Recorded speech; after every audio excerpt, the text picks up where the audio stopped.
and you could save hundreds of dollars a year. So this doesn't happen to the recliner you've had your eye on, or this to the treadmill on your wish list, or this to the shiny new bike your kid's been asking for. Saving energy saves you money. Learn more at EnergySavers.gov. Brought to you by the U.S. Department of Energy and the Ad Council. Student loan debt in the U.S. is now higher than credit card debt, topping $1 trillion. And over half of the 40 million students and former students who owe money are in default.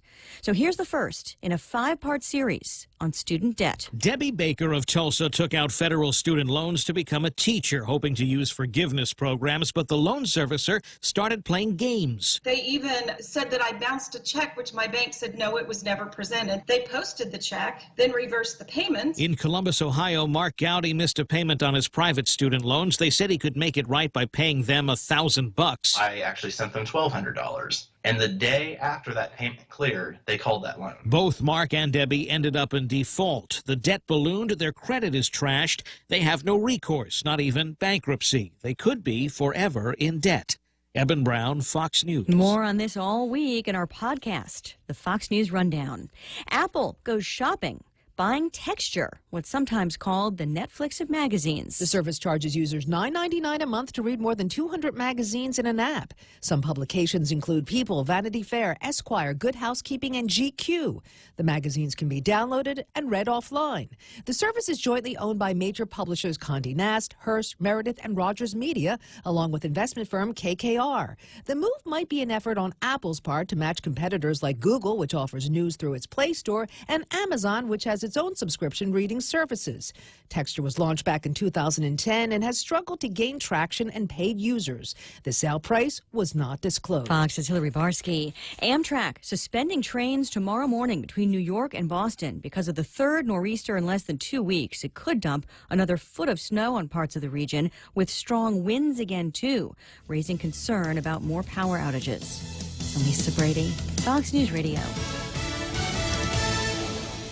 Security Title is honored to join in sponsoring Ray Gibson on The Point. I'm Kim Anderson of Chalampago, and this is where I start my day, listening to the voices of our community and sharing thoughts about issues that affect all of us. It all boils down to our people and our land. Protehi Itinotmo, protect your land. When it comes to your family land, remember to call the professionals at Security Title, just like you call Ray Gibson in the morning. Family Finance has been serving the people of Guam since 1959, and they'll continue to be there for you in the years to come. Whether you're looking to get a personal loan for that summer vacation or paying off those long overdue bills, Family Finance has got you covered. Apply for a personal loan from $1,000 up to $3,500 by calling Family Finance in Hagåtña at 475-4545, Upper Tuon 647-5626, or in Dededo 633-4473. Family Finance has been serving the people of Guam since 1959. Chili's has the seafood you crave, the flavors you love, at a great price with our 3 for Me Lent menu. For just $15, you can get a beverage, fresh salad, and a Lent-friendly entree. First, choose from a refreshing Coca-Cola, iced tea, or Heineken on draft. Then enjoy a fresh house salad right before you indulge in your choice of a mouth-watering entree, like our spicy shrimp tacos, savory Cajun pasta with shrimp, or our flavorful grilled ancho salmon. Chili's 3 for Me Lent menu for just $15. Available for a limited time. Chili's, more life happens here. At Micronesia Renewable Energy, values matter. So all of their solar energy systems come with guarantees and the most value. No shortcuts, all quality. It's giving you that solar energy system at the best price. It's using highly efficient solar panels with typhoon-proven racking, built by highly skilled local technicians, so your system performs and saves you money. It's total peace of mind all the time. Not all solar companies are created equal. For experienced quality solar, it's MRE. Call 632-2613. MRE, the smarter choice. Rain. It's nature's way of cleansing the earth. Yet by the time that rainwater makes its way to your home, it may not be exactly the same as nature created it. A Connecticut water treatment system can improve the quality of the water you and your family drink and use throughout your home, so you can be sure your water is clear, clean, and fresh, just as nature intended it to be. Connecticut, for refreshing ideas on water. American Water Tech. Smarter water, better water. Call American Water Tech, 649-2301, or email info@americanwatertech.com.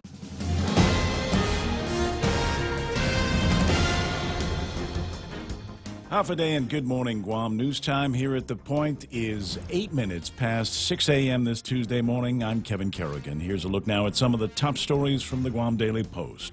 Governor Eddie Calvo ordering further cuts to government spending yesterday as he continues to keep the public pressure on the legislature to approve a new sales tax, effective this coming Saturday, March 17th. Until funding is available, states the release from Adelup, the following will occur. The Agana and Dededo swimming pools will be closed.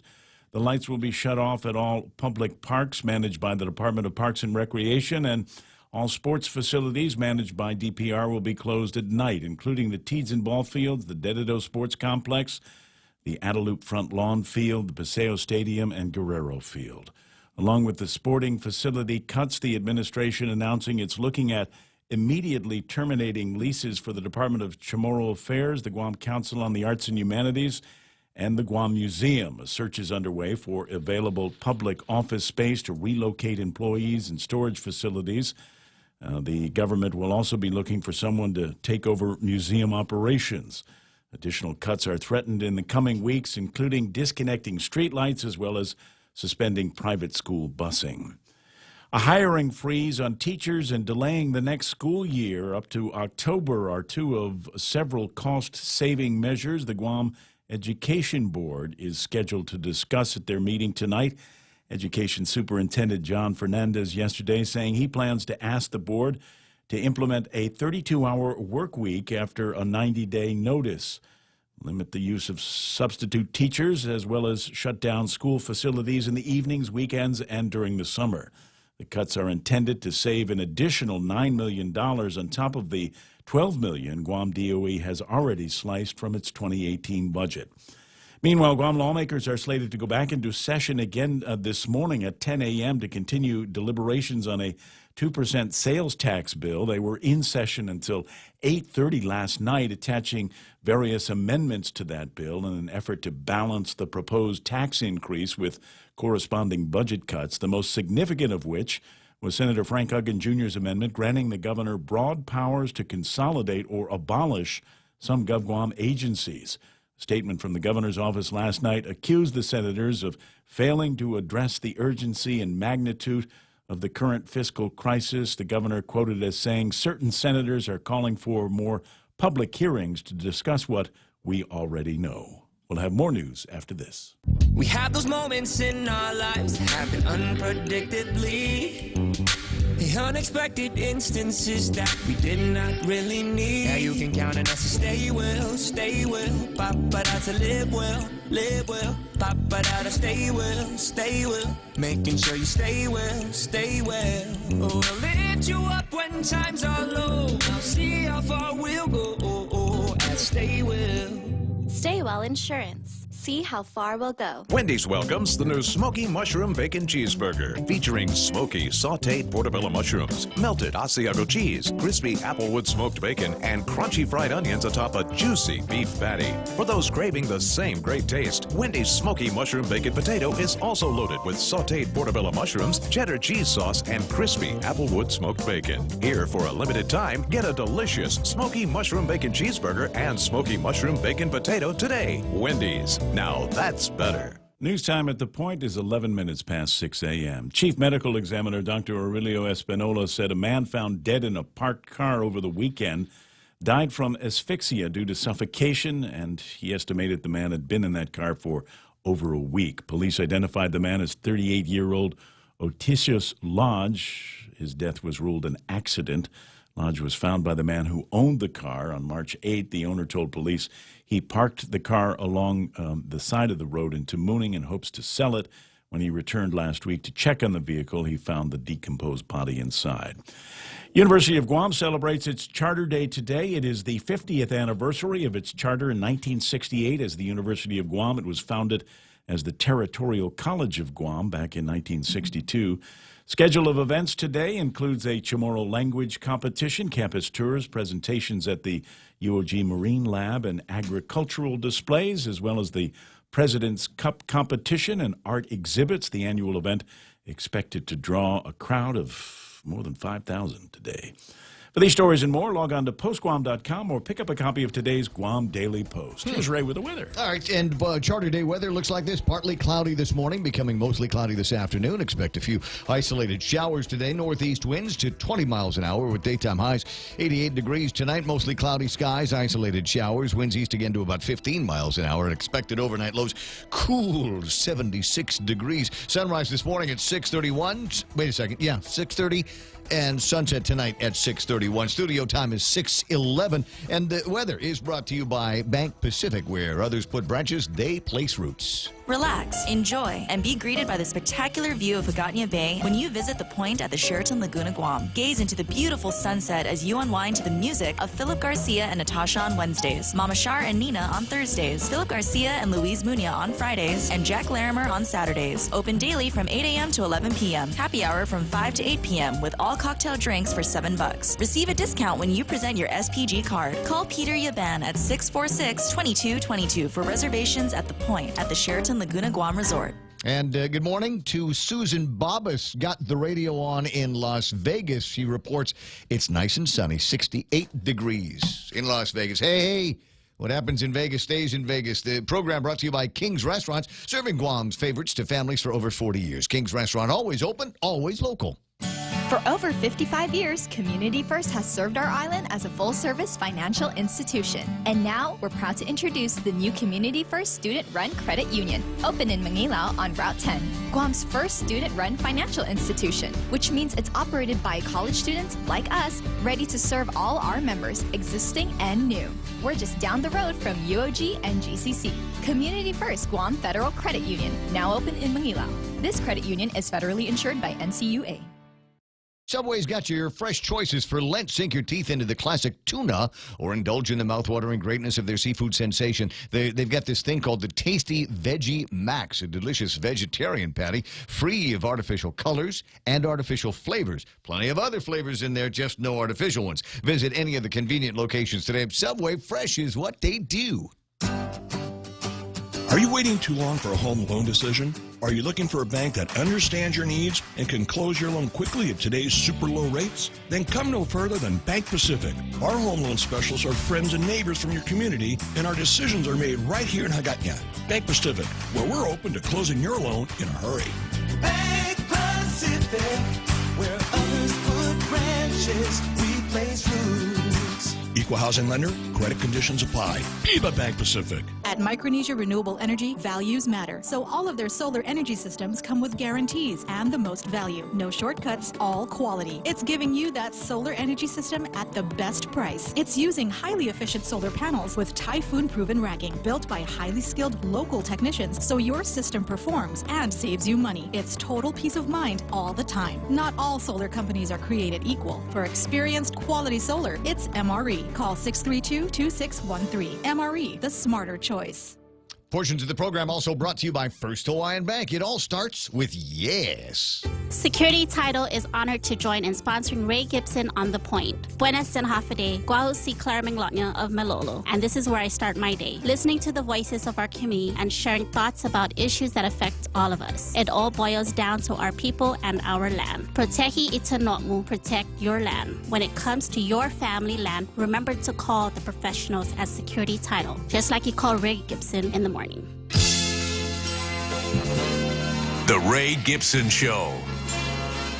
Morning talk that matters. Call now, 888-TALK. That's 888-8255.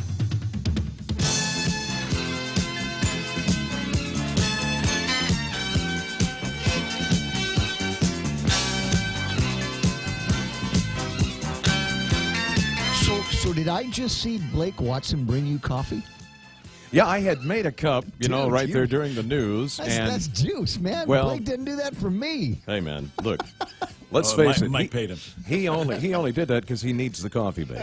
All right. Is that let's just keep it real. Is that the deal? Okay, I wasn't sure exactly what I was looking at, but now I think I've got a better idea of how that all is working out on your side of the microphone there. That's Mike Knight taking care of button pushing and coffee making and all of that.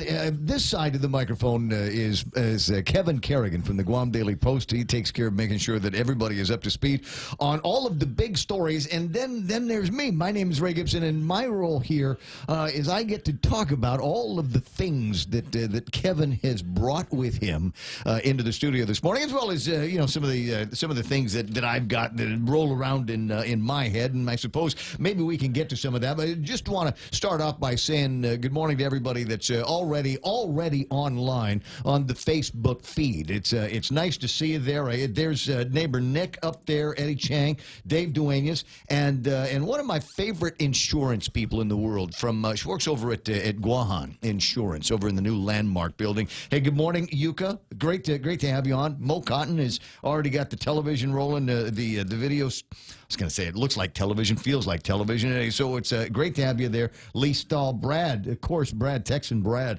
is already on, and I'll try to remember to throw a couple of these up every once in a while. If for whatever reason you have to keep your viewing of our stream anonymous, then go to the point.gu.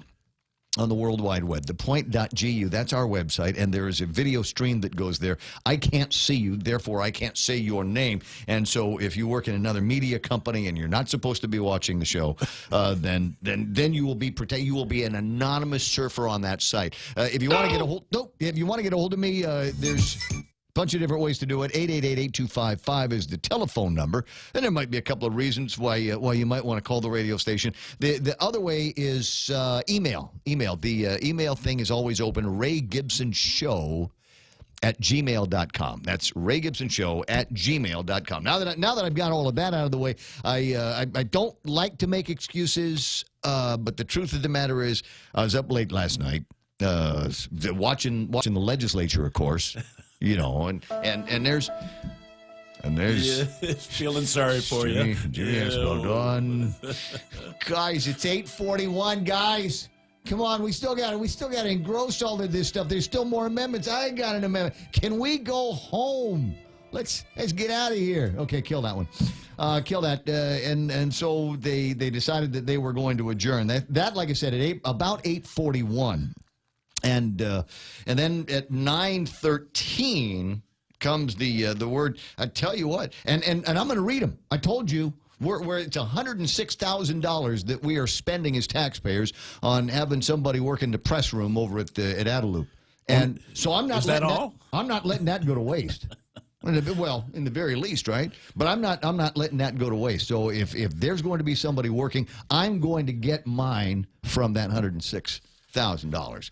And so at 9:13 last night, senators struggle with fiscal crisis, fail to address furloughs again. Denied. I got a note from somebody says, it's nice that you're reading the press releases from the governor's office, but it needs something. I said, really? What do you suppose it needed? And they said it needs kind of a soundtrack. So we'll get around to loading in a little bit of a soundtrack. It's clear that there is a plan by certain senators to create. Are you there? Let me turn up my thing, Mike. So you got it? Okay. So here's the soundtrack that we're going to use for Adelup press releases from now on. Senators struggle with fiscal crisis, fail to address furloughs again.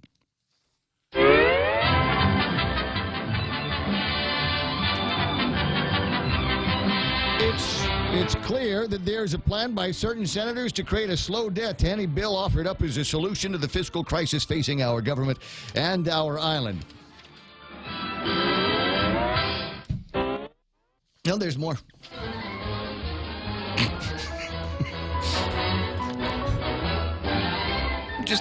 It didn't fit as well as I thought it would.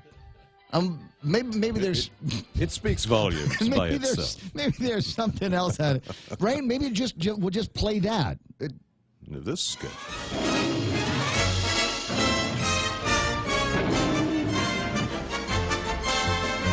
I could make a whole show just playing these themes.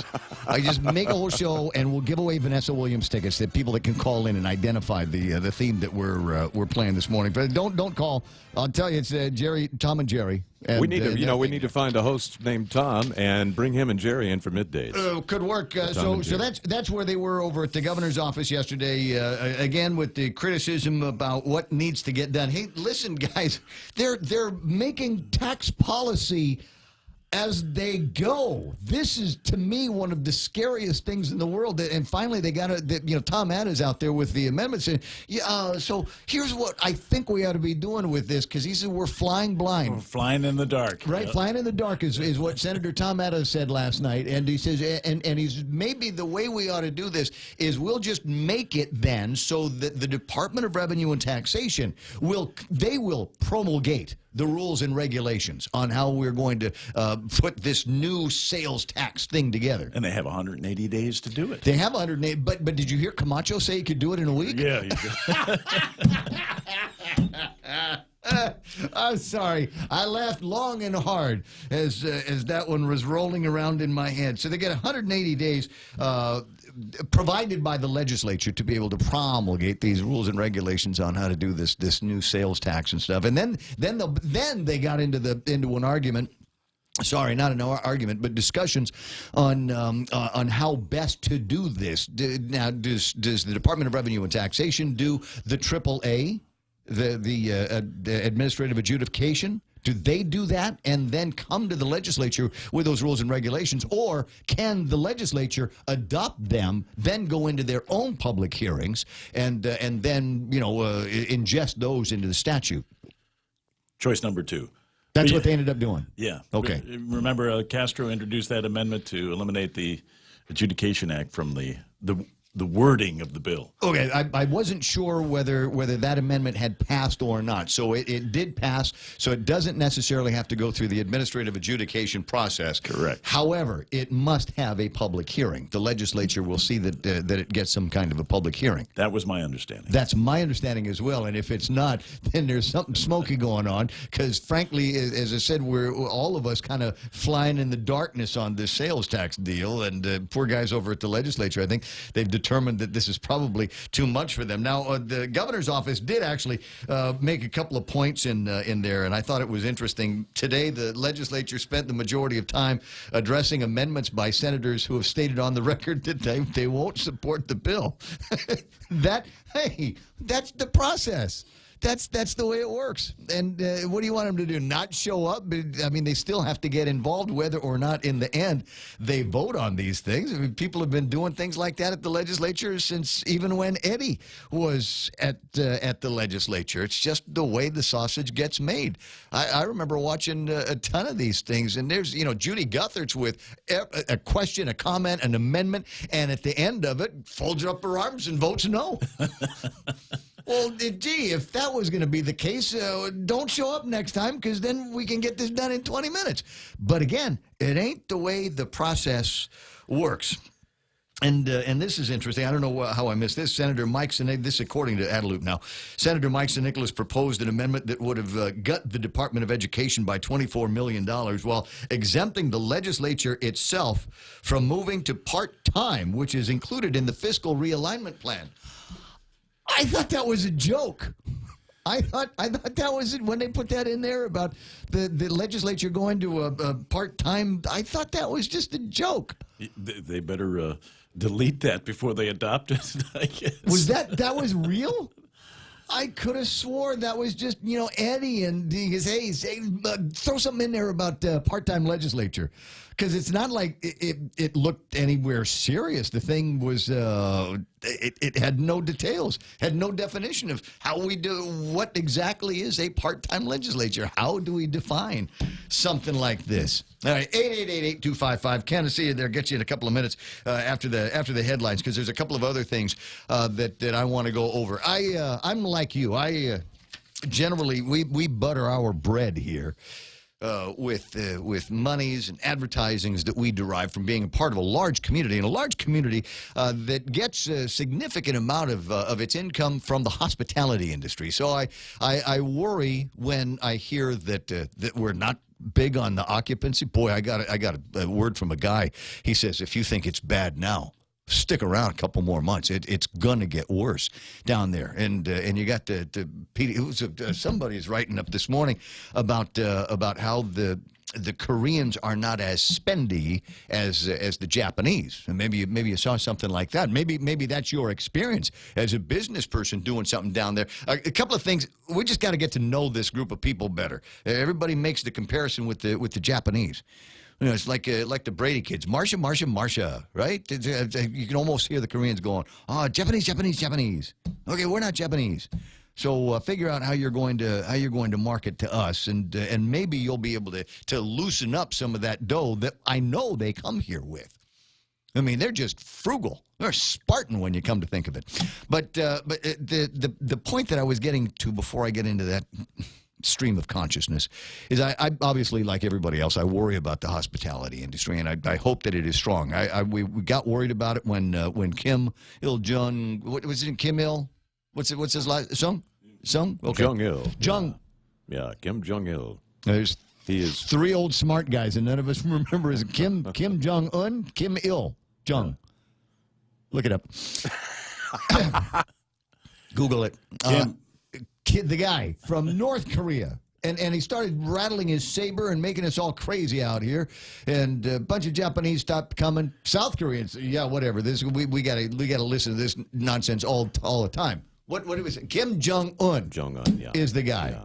And so President Trump started rattling his saber back, and he told Eddie Calvo,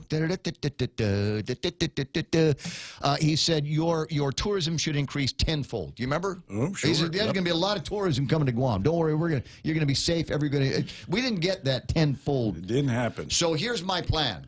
They're talking about a summit. They're talking about a summit between Kim and Trump. And I insist this morning that somebody from the governor's office reach out to the White House and they insist that the summit take place here on Guam.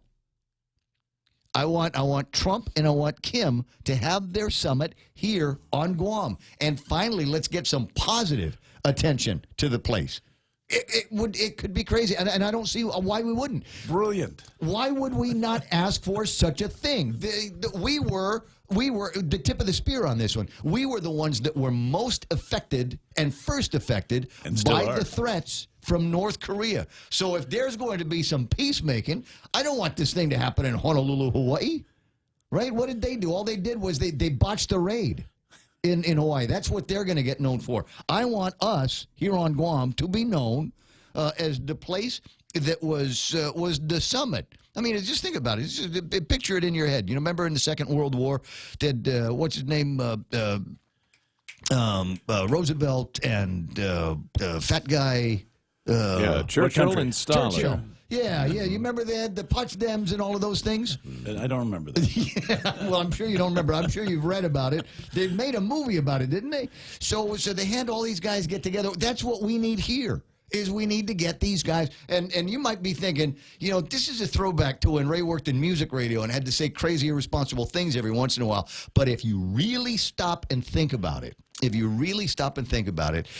message that it would send to the worldwide community, the Japanese that are worried about coming here because they don't think it's safe. Hey, listen, the two guys that were fighting got together and said, we're not going to fight anymore. Okay, I want to go there. Sounds like a safe place.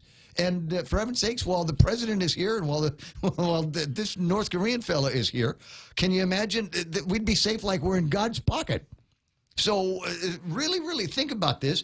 And, you know, Eddie's got a relationship with Trump. And you've got a picture of him sitting, talking to him on the phone. Bring it in on. the kitchen table. It's brilliant. It's just, and it doesn't sound like it's all that difficult to do. I mean, to bring Trump out here, and it's still the United States of America, and it's, 3.5 hours away from Pyongyang? I mean, this is not a long way to go for the guy. So he would feel safe because he's kind of in his own backyard. You see it?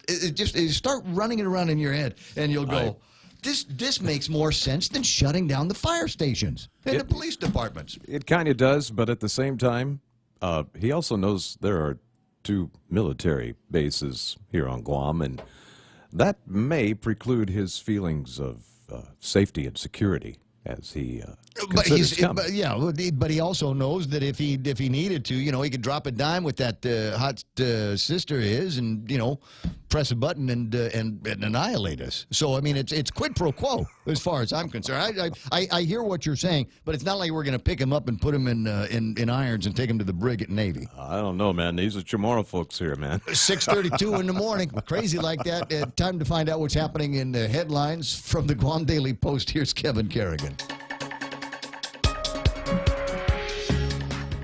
Half a day and good morning, Guam. News time here at The Point is 33 minutes past 6 a.m. Hiring freeze on teachers and delaying the next school year up to October are 2 of several cost-saving measures the Guam Education Board will deliberate tonight. The Guam Department of Education also proposing to limit the use of substitute teachers and shutting down school facilities in the evenings, on weekends, and during the summer. Education Superintendent John Fernandez said yesterday that he'll also ask the board tonight to implement the furlough process and initiate 32-hour work weeks after a 90-day notice period. Cuts are intended to save $9 million on top of the $12 million Guam DOE implemented administratively during an initial series of reductions. Several GovGuam agencies are being asked to reduce their budgets in light of the fiscal shortfall during FY 2018, stemming from the federal tax cuts passed by Congress in December. Meanwhile, Governor Calvo ordering further cuts to government spending yesterday. Effective this coming Saturday, the Agana and Dedido swimming pools will be closed. Lights will be shut off at all public parks managed by the Department of Parks and Recreation. All sports facilities managed by Parks and Rec will be closed at night, including the Tejan softball field, the Dedido Sports Complex, the Adelup Front Lawn, Paseo Stadium, and Guerrero Field. Administration says it's also looking at terminating leases at the Department of Chamorro Affairs, the Guam Council on the Arts and Humanities, and the Guam Museum. Adelup says a search is underway now for available public office space to relocate employees and equipment. A sex offender convicted of a crime in Okinawa set to be released from Federal Bureau of Prisons in April to begin his supervised release here on Guam. Because of his conviction, he doesn't qualify for emergency services at any local homeless shelters, but federal funding made available through the Second Chance Act will provide him temporary transitional housing. 64-year-old Bruce Carey Wood, found guilty of sexually abusing a minor in Okinawa. He had been employed by the military at the Crow's Nest Club on Camp Shield in Okinawa. He was brought to Guam, where he answered to the charges and was sentenced back in February of 2010 to 10 years in prison. For these stories and more, log on to postguam.com or pick up a copy of today's Guam Daily Post. iConnect time in the studios at 6:33. Connect longer for less with iConnect's push-to-talk mobile and internet plans. $7 meal from Circle K. Get your choice of 2 Nathan's all-beef hot dogs or a half-pound Nathan's all-beef footlong, a big wrap bag of chips, and any size Polar Pop. That's a giant deal of a meal, all for only $7. Circle K. Take it easy. 6:34, never too early to look at traffic, see what you're up against. Doesn't look like there's too much that is building up around here. I don't think there's going to be any more fires along Route 8 and that area. But I am looking at what looks like a little bit of a slowdown coming out of Chalan Lachance up in Jigo. Looks like it might be going for about a mile south of that. But once you get to the head of it, you ought to be clear sailing all the way into town. That's the way traffic is looking at 6:34 on The Point. When the power goes out on Guam, the little things can become surprisingly big. Small comforts are often the things we miss most during a power outage. That is why Kohler built the fastest responding generator sets in the industry. Whether you are at home or away, a residential Kohler generator will enable you and your family to live life without interruption. Kohler gas, LPG, and diesel power systems are available from Morrico Equipment, LLC on Epal Road. Call 649-1946. That's 649-1946. The Ray Gibson Show. Call now, 888-TALK. That's 888-8255.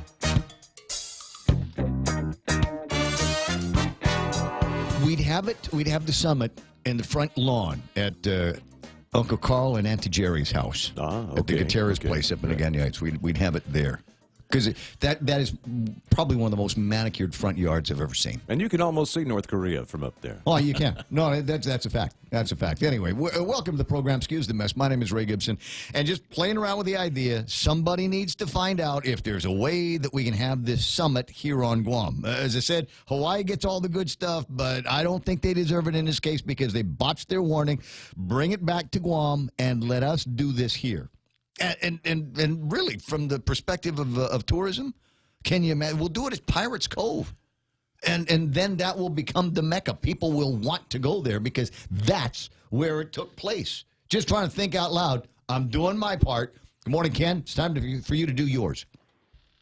Wow, after that build-up on North Korea, it's kind of hard to bring things back here to Polish target pistol practice here at Adelute. you gotta close your eyes and remember that old T-shirt from the 70s when it was in vogue to make Polak jokes. You remember that?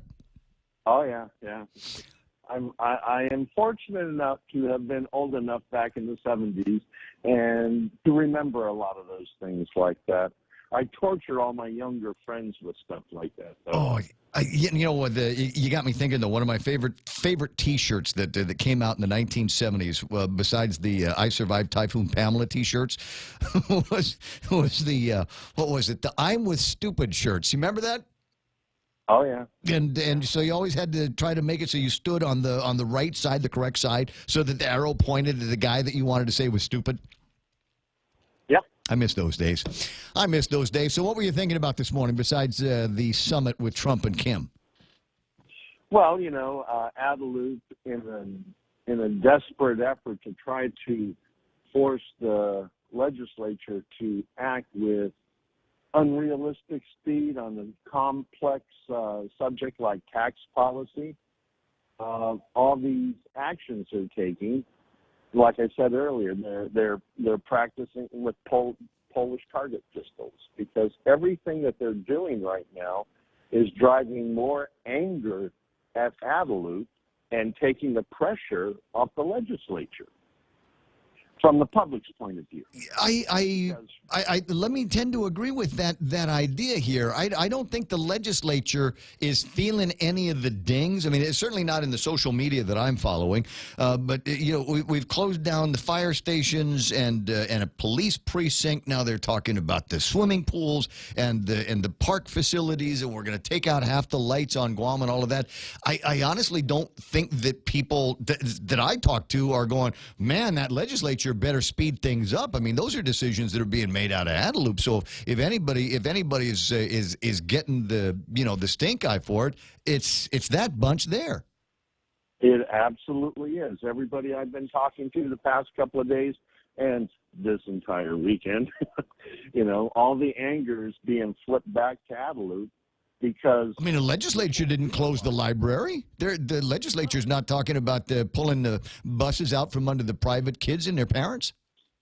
And everybody's scared to death of the legislature making tax policy. And Espaldon and Ada summed it up greatly last night when they talk about, we don't have enough expertise.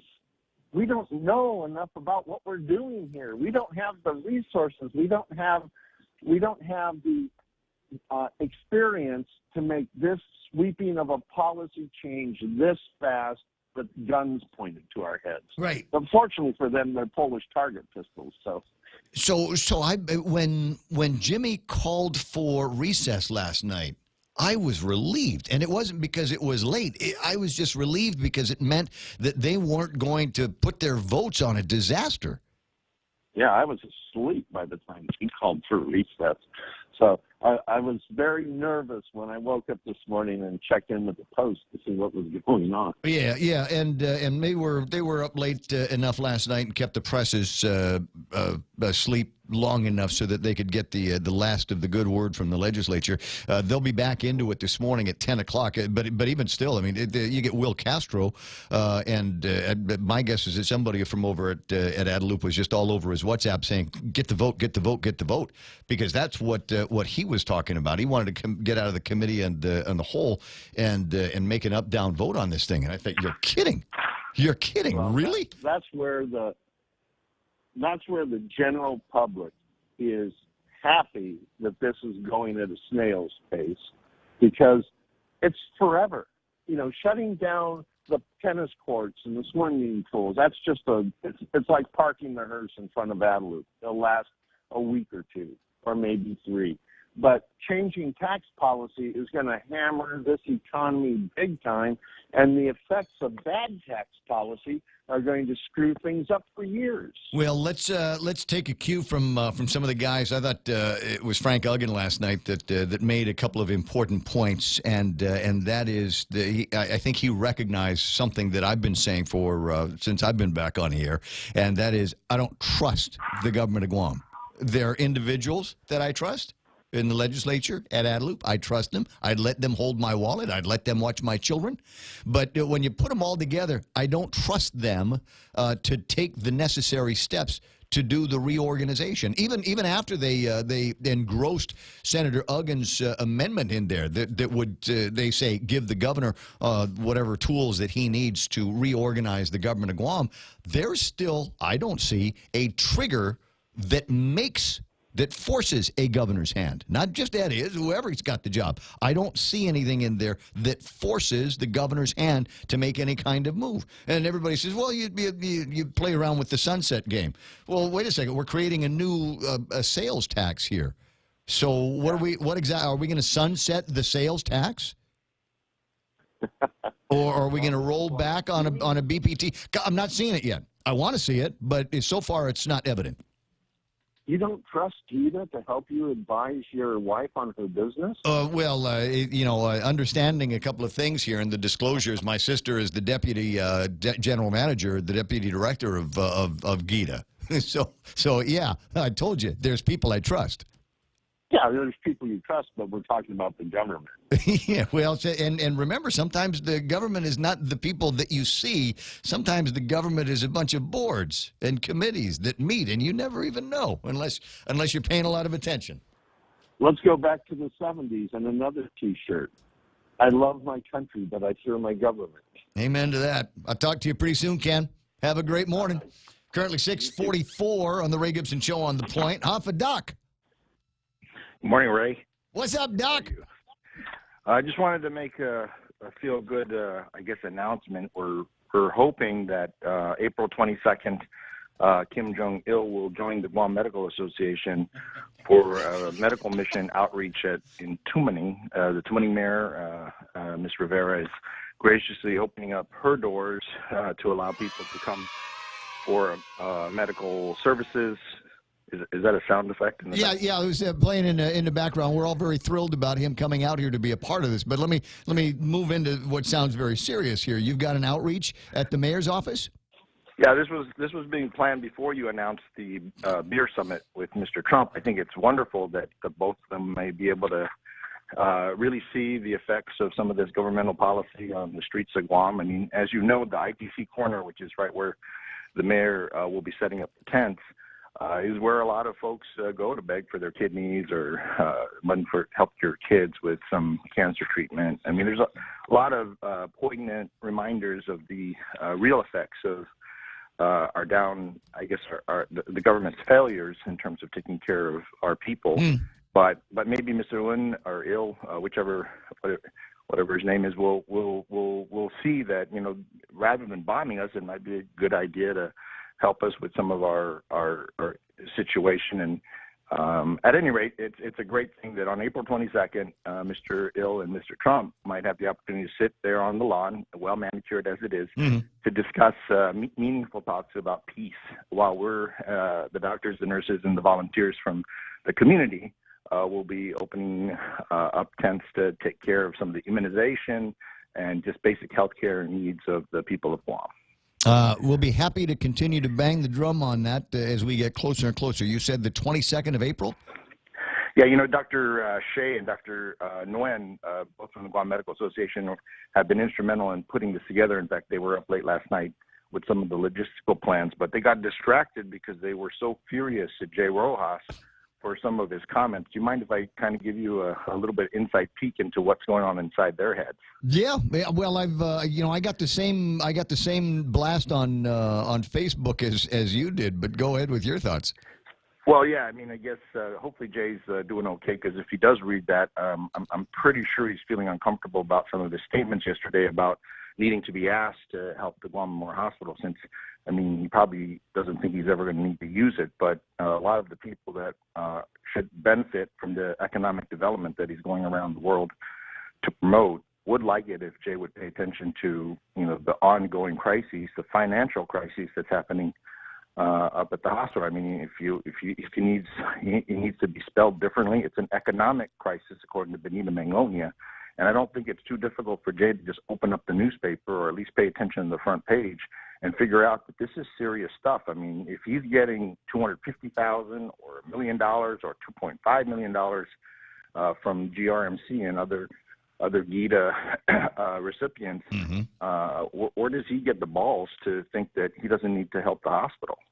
I mean, again, maybe it's not his. I don't know. I left a message for him this morning to call in and so we can talk about it, and maybe he will and tell you where the cojones are coming from, or what decisions are being made by others. As I said, sometimes the government is the people that we see, and sometimes the government's in boards and committees. So we'll see. Yeah, I mean, again, it's pretty risky for him to make statements like that. I mean, it just reflects maybe then that the government truly is out of touch with what the people of Guam are suffering, because if he thinks that there's something more important to develop economically than our own domestic infrastructure, and that he has maybe some other master that he has to jump to, I'm sure Dr. Wen and Dr. Shea would like him to stand by them while they do the medical mission, and then Jay can get his little education, because that was rude, man. That for him as the head of GITA to tell us that he needed to be invited in writing to help the people of Guam. Man, that's a sad day. Jay should step down. I mean, that just reflects, I think, an inner vision of Guam that's not consistent with reality. But again, it's a harsh statement to say, but it was harsh to hear yesterday that one person could control that much money that was given, as a gift from the people of Guam. Those folks don't have to pay taxes. But Jay thinks that it's okay for him to make the decision on where it goes, while the hospital is screaming for help. Apparently, we're in a fiscal emergency, according to the government of Guam. I heard. Yeah. I heard about that. Jay didn't hear, so hopefully he's listening. Maybe you can get him on the air, because we challenge him to just try to explain to anybody how you need a written invitation to come and help the people of Guam. What's up with that, buddy? Like I said, the message went out early this morning that if he wanted to come on and discuss what has been written, and maybe feelings like the kind that you and other people in the medical community have, he's got the number, and I've got his number, so we'll see if we can make some kind of connection this morning. Thank you, sir. Oh, have a good day. Okay. All right. Bye. See you pretty soon, Dr. Akimoto. All right. Maybe some interesting statements about that. It's 10 away from 7 o'clock in the morning, and you're listening to the Ray Gibson Show on The Point. You can reach me again, 888-8255, and we can continue on some of the conversation that we have been on. Obviously, as the guys over at the legislature themselves are saying, my God, we've been here for 3 weeks.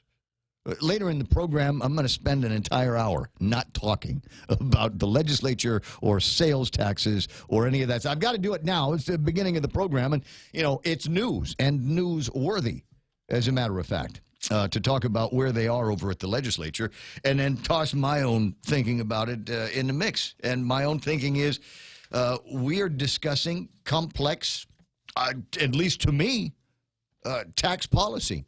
And this is something that we should take very calculated and sober steps towards. And the other thing is, we've heard from the governor's office, and we've heard from the governor's people. We know what they want. $100,000 a year. We know what they want, and they want it now.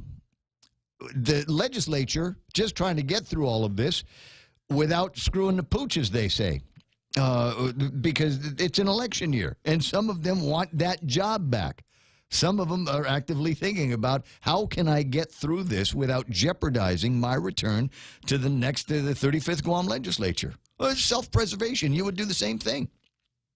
And so you can understand that they want to take these measured steps. And if one of the measured steps, indeed, is to make sure that there is public input besides press releases from the governor's office or press releases from their own staff, actually hearing from the people. Wow, amazing.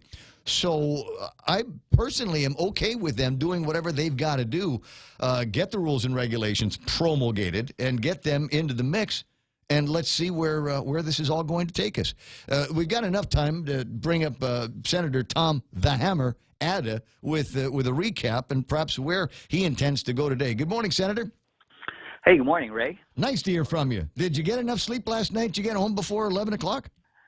Yeah, just a little before, and then ate a late dinner. But no, got enough sleep. Ready to go again, another round today. All right. So one of the things I was delighted was I think an amendment that you had offered to the body, which said, wait a second. I'll see if I can quote you directly again. We're flying in the dark here. And so the idea that the legislature is going to promulgate rules and regulations on something as complex as sales tax implementation on Guam, that might be better left to the experts at the Department of Revenue and Taxation, right? That's right. And I think that Senator Jim Espaldon actually hit it right on the head. When he finally said, hey, look, we're not tax experts here, and we're trying to tweak here and tweak there. Mm-hmm.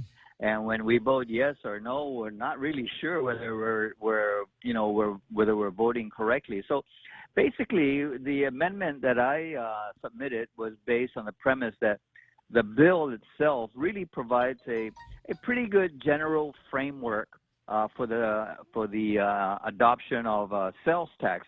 And in that bill, it has a provision that says, okay, we will levy a sales tax at the rate of 2%. The Department of Revenue and Tax will administer it, and here's how the revenues generated will be allocated. So the amendment that I put in is basically said that, okay, so we're going to levy the tax. However, it will not go into effect until Revenue Tax has submitted rules and regulations and approved by the legislature. So now the ball is in Revenue Tax courts to sit down with the experts and say, here's how we're going to implement the sales tax, if we're going to have any exemptions or whatever. And so that's where we are at this point. Okay, that's where I think in my head that's where things needed to get to finish up last night. Still not hearing much talk about sunset provisions on this, because otherwise it sounds like this is going to be permanent. We'll have a 4% GRT and a 2% sales tax, because I'm not hearing anything about hybrids and when or where we might sunset from 6% and go back to a 4% of whatever. Well, I think the idea from the beginning was to eventually transition to the sales tax and to basically replace the BPT with the sales tax. So where we are at right now is there's the 4% BPT. Mm-hmm. We're going to add to that, instead of adding 2% on top of that 4% BPT, we're going to add a 2% sales tax. But I think the idea has always been to eventually transition out the GRT. But insofar, but 4 and 2 still equals 6, and 6 is a tax increase. Yeah, that's true. But I'm not convinced that the 2% sales tax will generate the same level of revenues as the current BPT, which has many exemptions. Oh, wait a second, 'cause that scares me to hear you say, because there might be guys that say at Adelup, Tom's right, let's make it 3%. Well, no, because right now the bill is only authorizing up to a 2%. But right now we really don't.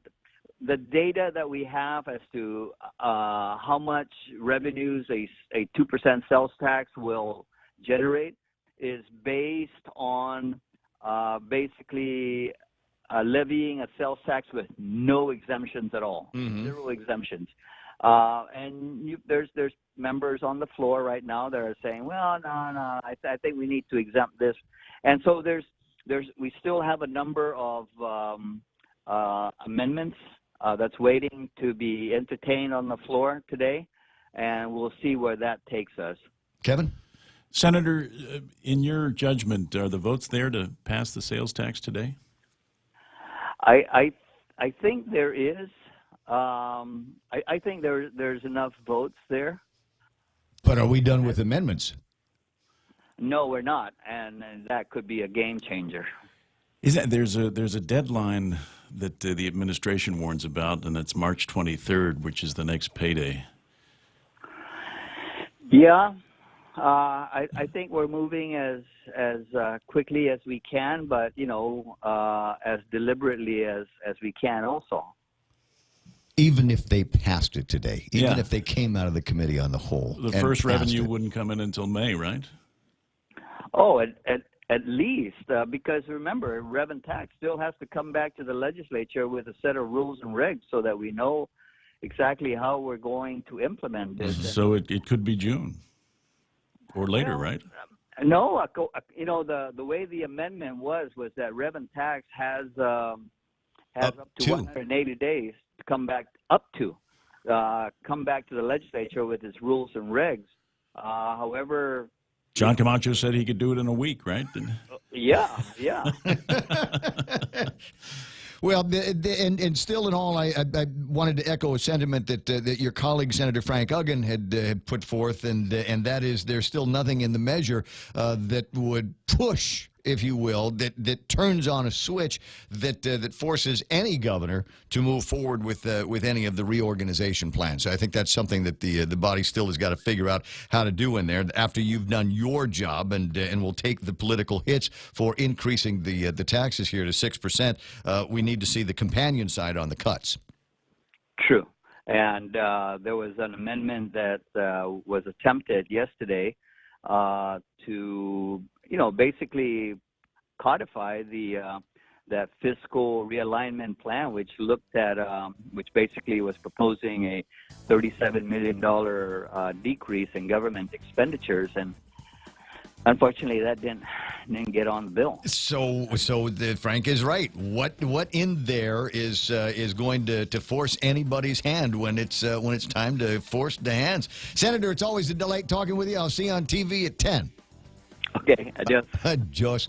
7 a.m. KUSG, Hagutnia. We are The Point. Coming up next, Fox Live, as in Fox News Live on the other side of that. Yeah, definitely live. Kevin Kerrigan in the studio here, and he's going to deliver the big news from the Guam Daily Post, any updates that we've been able to put together in the last, 59 minutes or something like that. So stick around, Brown, because the fun talk is all happening here on The Point.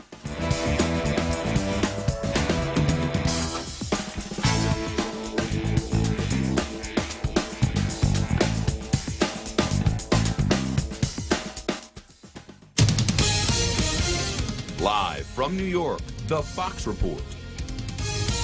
I'm Lisa Brady. It's now a trio of package bombs delivered to homes under investigation in Austin, Texas. 2 of the explosions happened today, another earlier this month, killing 2 people, critically injuring 2 more. We want the community to be aware of what is going on, because again, based on evidence that we have at this scene, as well as at the other 2 scenes where we've had these explosions, this evidence makes us believe that these incidents are related. Austin Police Chief Brian Manley urging the public to report anything suspicious and not to touch any packages they weren't expecting.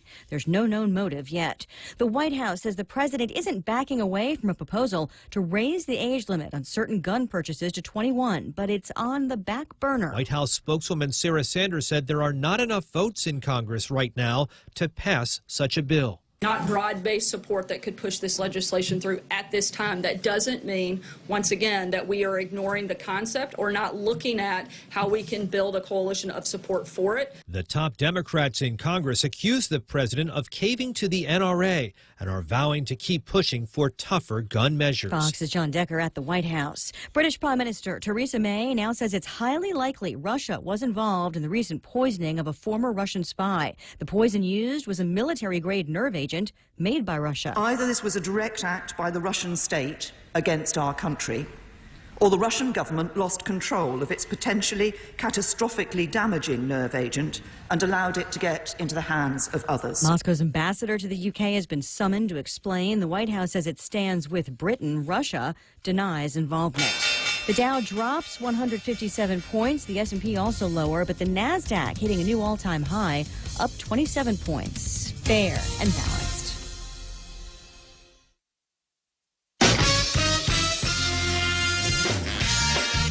This is a test to find out if you know it all when it comes to children. Time starts now. Name one of the leading killers of U.S. children age 1 to 13. What's the best way to protect children in a car crash? At what age and size should a child start using a booster seat? Where can you find the answers to these questions? Car crashes are one of the leading killers of U.S. children. Many of those deaths could be prevented by making sure that kids are in the right seat for their age and size. Don't assume you know it all when it comes to car seats for your child. Go to safercar.gov/the-right-seat and know for sure.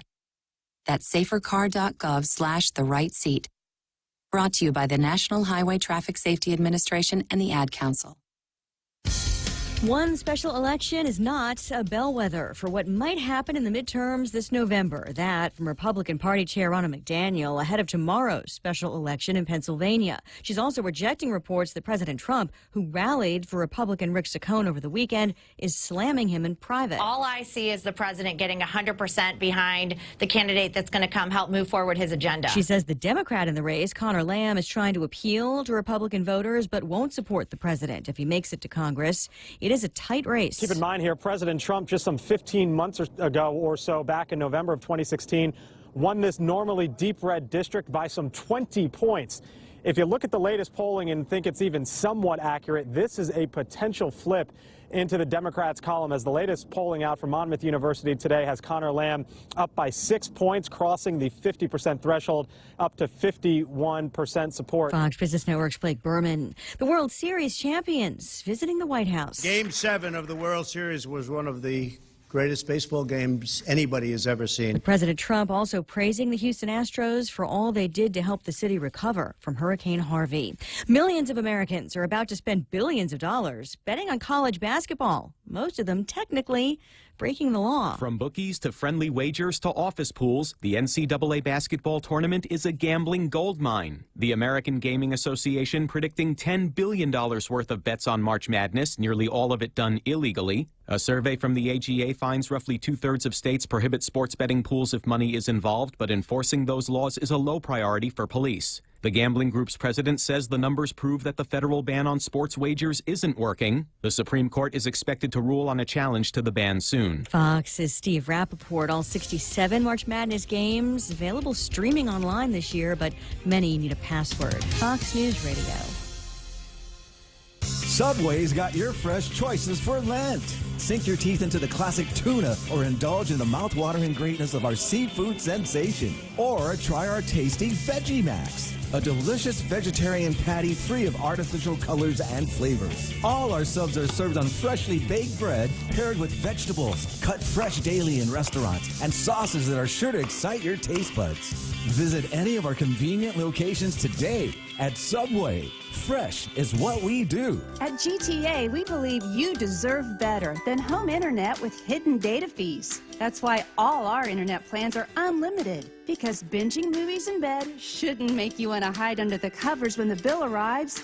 So the choice is yours. Bill shock with the other guys, or a life unlimited with GTA? Say goodbye to hidden data fees and make the switch today. GTA, your island, your network. In illness and in wellness, Calvo's Select Care is health care that is there for you. That's why over 80% of the Guam medical community places their trust and insures with us. We offer our members wellness and fitness programs for a healthier lifestyle and provide a comprehensive medical network on and off island to help members from unexpected illnesses. Contact Calvo's Select Care today for more information. How do you turn every day into cash back? With the Bank of Guam Visa credit card, cash back just got better. Get 1.5% cash back every month with every purchase, every pick-me-up, every filler-up, every Sunday dinner, every four-wheel spinner. Whatever comes to mind, even every stroll in the sweet sunshine. Everything your heart desires turns into 1.5% cash back every month. The Bank of Guam Visa credit card, the everyday card. Apply today. Call, click, or visit. Terms and conditions apply. Bank of Guam. Member FDIC. Triple J says yes. Zero down? Yes. 1.9% financing? Yes. Easy trade-in? Yes. No payments for 90 days? Yes. We'll have you saying yes, too, to these amazing deals. Like our big boy truck, the Ford F-150 at only $217 per paycheck. Or the top safety pick Mazda CX-5 Sport at only $194 per paycheck. Or turn heads in the Mazda 3 Sport or the sleek and sophisticated Kia Soul. Both for only $129 per paycheck. Visit us online at triplejguam.com. Some conditions apply. See dealer for details. Triple J, customers first.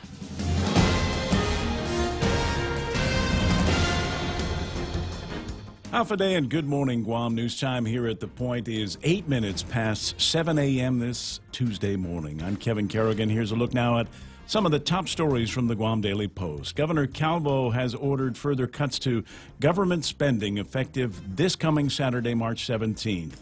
Until funding is available, states are released from Adelup. The following facilities will close: the Agana and Dedido swimming pools. The lights will be shut off at all public parks managed by the Department of Parks and Rec, and all sports facilities managed by DPR will also close at night, including the Teeds and Ball Fields, the Dedido Sports Complex, the Adelup Front Lawn Field, the Paseo Stadium, and Guerrero Field. Along with the sport facility cuts, the administration announcing that it's looking at terminating leases for the Department of Chamorro Affairs, the Guam Council on the Arts and Humanities, and the Guam Museum. Meanwhile, additional cuts are also under consideration by the Guam Department of Education. A hiring freeze on teachers and delaying the next school year up to October are two of several cost-saving measures that the Guam Education Board is slated to discuss at their meeting tonight. Education Superintendent John Fernandez saying yesterday that he plans to ask the board to implement a 32-hour work week after a 90-day notice period has been issued. Also limit the use of substitute teachers and shut down school facilities in the evenings, on weekends, and during the summer. The cuts are intended to save $9 million on top of the $12 million Guam DOE has already sliced from its 2018 budget. Guam lawmakers slated to go back into session today at 10 a.m. to continue deliberations on a 2% sales tax bill. Majority Leader Senator Tom Atta here on The Point this morning saying he thinks the votes are there to pass the tax increase, possibly as early as today. We'll have more news after this. For over 55 years, Community First has served our island as a full-service financial institution. And now, we're proud to introduce the new Community First Student-Run Credit Union, open in Mangilao on Route 10, Guam's first student-run financial institution, which means it's operated by college students like us, ready to serve all our members, existing and new. We're just down the road from UOG and GCC. Community First Guam Federal Credit Union, now open in Mangilao. This credit union is federally insured by NCUA. Special things only come around once a year, and it's time for fish fans to celebrate the return of Wendy's Cod Filet Sandwich. Wendy's uses the gold standard for fried fish, wild-caught Northern Pacific cod, breaded with panko crumbs to a light crisp. Add a new creamy dill tartar sauce and crisp pickles, and you've got the fish sandwich many say is the best of the bunch. Get yours today at Wendy's, located in Tamoning, Veragata, Agana, Dedido, and Naval Base. Wendy's Cod Filet. Now that's better. It is 11 minutes past 7 a.m. here at The Point. An exit survey conducted by the Guam Visitors Bureau has found that South Korean visitors spend less on island compared with Japanese visitors. The survey found that South Korean tourists spend on average just $187 per visitor. Japanese tourists, on the other hand, spend much more, on average $578 per traveler. Last year, South Korean tourists outnumbered Japanese visitors for the first time, with more than 684,000 arrivals from South Korea, making up 44% of Guam's tourist market. 24-year-old Jermaine Cruz charged yesterday with burglarizing a Jonia home Saturday. Police found the master bedroom window at the home had been broken into. The residents of the home reported their silver Toyota Cruiser had been stolen, along with credit cards. They accused Cruz of being responsible. According to court documents, Cruz told police he broke into the home to steal the title to the truck and traded it for drugs. The victims say Cruz previously had permission to use the truck, that is, but not to sell it. For these stories and more, log on to postguam.com or pick up a copy of today's Guam Daily Post. Here's Ray with the weather. And before I get to the weather, just a note here as we recommend to people to make that change and make sure that you are always reading the Guam Daily Post first for news. Another reason for you to pick up that newspaper first. You know what it is? Fire away. No, you have a lot of, you got pictures. There's a lot more pictures from the magistrate reports. It's very important here that you get not just the names of some of these guys that are out there causing all of this ruckus out in the community, but we can also see what they look like. So you can go in the other direction when you see them coming. Magistrate reports with pictures. Find it daily on the Post. Here's the weather. Partly cloudy this morning, becoming mostly cloudy tonight with a few isolated showers. Northeast winds to about 15 to 20 miles an hour with daytime highs 88 degrees. Overnight lows cool 76 degrees. Sunset tonight at 6:31. Studio time on the Point, 7-11. Relax, enjoy, and be greeted by the spectacular view of Hagåtña Bay when you visit the Point at the Sheraton Laguna Guam. Gaze into the beautiful sunset as you unwind to the music of Philip Garcia and Natasha on Wednesdays, Mama Shar and Nina on Thursdays, Philip Garcia and Luis Muña on Fridays, and Jack Larimer on Saturdays. Open daily from 8 a.m. to 11 p.m. Happy hour from 5 to 8 p.m. with all cocktail drinks for $7. Receive a discount when you present your SPG card. Call Peter Yaban at 646-2222 for reservations at the Point at the Sheraton Laguna Guam Resort. And for a taste of Okinawa, they have Orion beer. Or, as we pronounce it in Okinawa, Orion. Orion. Yeah, nice. over at that. Yes, it is nice. Just yummy. The Ray Gibson Show is brought to you by King's Restaurant, serving Guam favorites to families for over 40 years. King's Restaurant, always open and always local.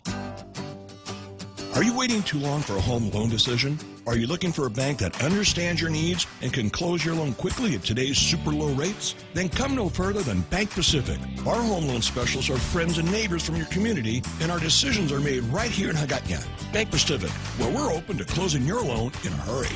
Bank Pacific, where others put branches, we place roots. Equal housing lender, credit conditions apply. Viva Bank Pacific. Hey, tell you what, you're doing that thing with the real estate and maybe they're lining up the mortgage for you. Make sure that your next phone call is to Security Title. When you absolutely need confidentiality in your real estate transactions, maybe you're doing something that's a little bit more complex than just a regular old swap for money, Security Title for your real estate transactions. At Micronesia Renewable Energy, values matter. So all of their solar energy systems come with guarantees and the most value. No shortcuts, all quality. It's giving you that solar energy system at the best price. It's using highly efficient solar panels with typhoon-proven racking, built by highly skilled local technicians, so your system performs and saves you money. It's total peace of mind all the time. Not all solar companies are created equal. For experienced quality solar, it's MRE. Call 632-2613. MRE, the smarter choice.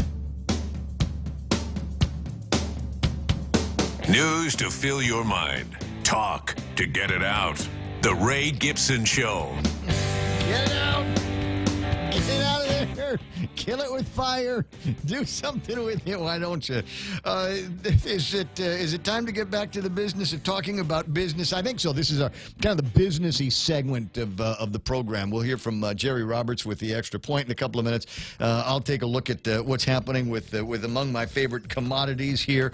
West Texas crude trading today at $61.38. That's off by $1. Let me scooch down the list and see if I can get my eyeball on where TAPS Minneapolis is 65.89, off by about 75 cents for a barrel of that. But like I said, still trading in the mid-60s, so I don't anticipate anything is going to happen at the pump until it's stable at around the very low 60s, maybe the high 50s. And I couldn't tell you. I'm going to have to take a look at a graph and tell you when the last time all of that was happening. Did the Dow Jones Industrial do any banging last night? No. Off by 157 points at the close. 25,178. The NASDAQ up by about 27 points. There's the mix on the close there, 75.88. And the S&P 500 closing off by about 3 points, just a skosh, if you will, to close at 27.83. Nikkei at 21,824. Good news there. I always like to see them... and nothing happening with the yen. Yen rate is unchanged from where it was yesterday, about 106.4 if you're going to be doing that trade and buying Orion beer in actual Okinawa, if you're going to be doing that. So that's basically what's going on the markets. And looking to see if there's any other big financial news here that is worth going on about here. Nah, there's nothing interesting going on. Whole Foods calls a meeting with key vendors as tension flares. I think people finally took a look at that and said, we're paying how much? It's fruits and nuts, for God's sakes. Why are we paying so much? Trump wants a phase 2 of tax cuts.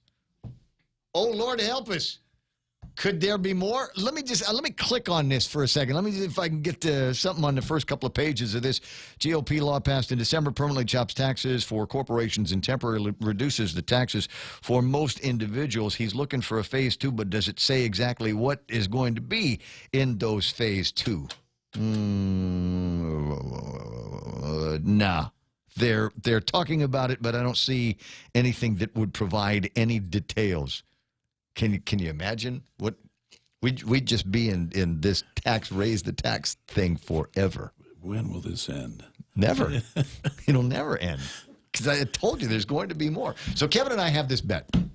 Actually, it's not a bet. It's one of those things. We rib each other daily as we talk about this. I don't think there's going to be a tax increase. I don't think they've got the votes for a tax increase. I sure don't think they've got a vote for a 2% tax increase on the great unknowns. Well, yeah, he thinks the votes are there. Yeah, maybe the votes are there. They are under tremendous pressure, particularly from GovGuam employees. March 23rd is just around the corner, and there may not be enough money in the bank. I got it.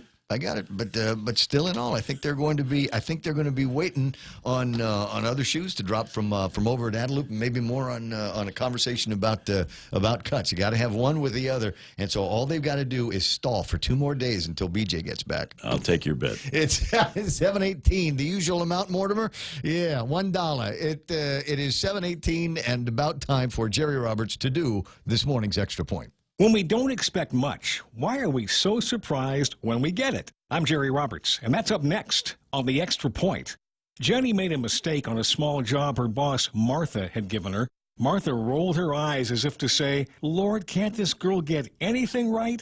It was her first position as an entry-level admin assistant, and in her 6 months there, she'd made a few mistakes, and she was familiar with her manager rolling her eyes and shaking her head as in disbelief. Jenny had a pretty clear picture that her boss didn't think much of her. What's worse is that with Martha's words and gestures, Jenny realized that nothing much good was expected of her either. That's a big problem, and fairly widespread. Managers need to avoid giving the impression they don't expect workers to deliver good value. If you think that way, you'll be leading yourself into the valley of self-fulfilling prophecy. Many of the people we hire are fragile creatures who need consistent motivation and cheerleading to ramp up their motors every day so that they deliver on our expectations. Part of the job as a manager is to be that cheerleader, even if it doesn't say that in our job description. Rolling our eyes, shaking our head, making negative statements, or generally beating people up because they don't give us what we want isn't what cheerleaders do. Here's a few ideas that may help. 1. Make sure your expectations are reasonable and understood. Every year, major employee polls show that about half of workers aren't clear on what's expected of them. 2. Train people thoroughly for what you want done. Let's be honest here. A lot of companies skim over this step, and too many skip it entirely.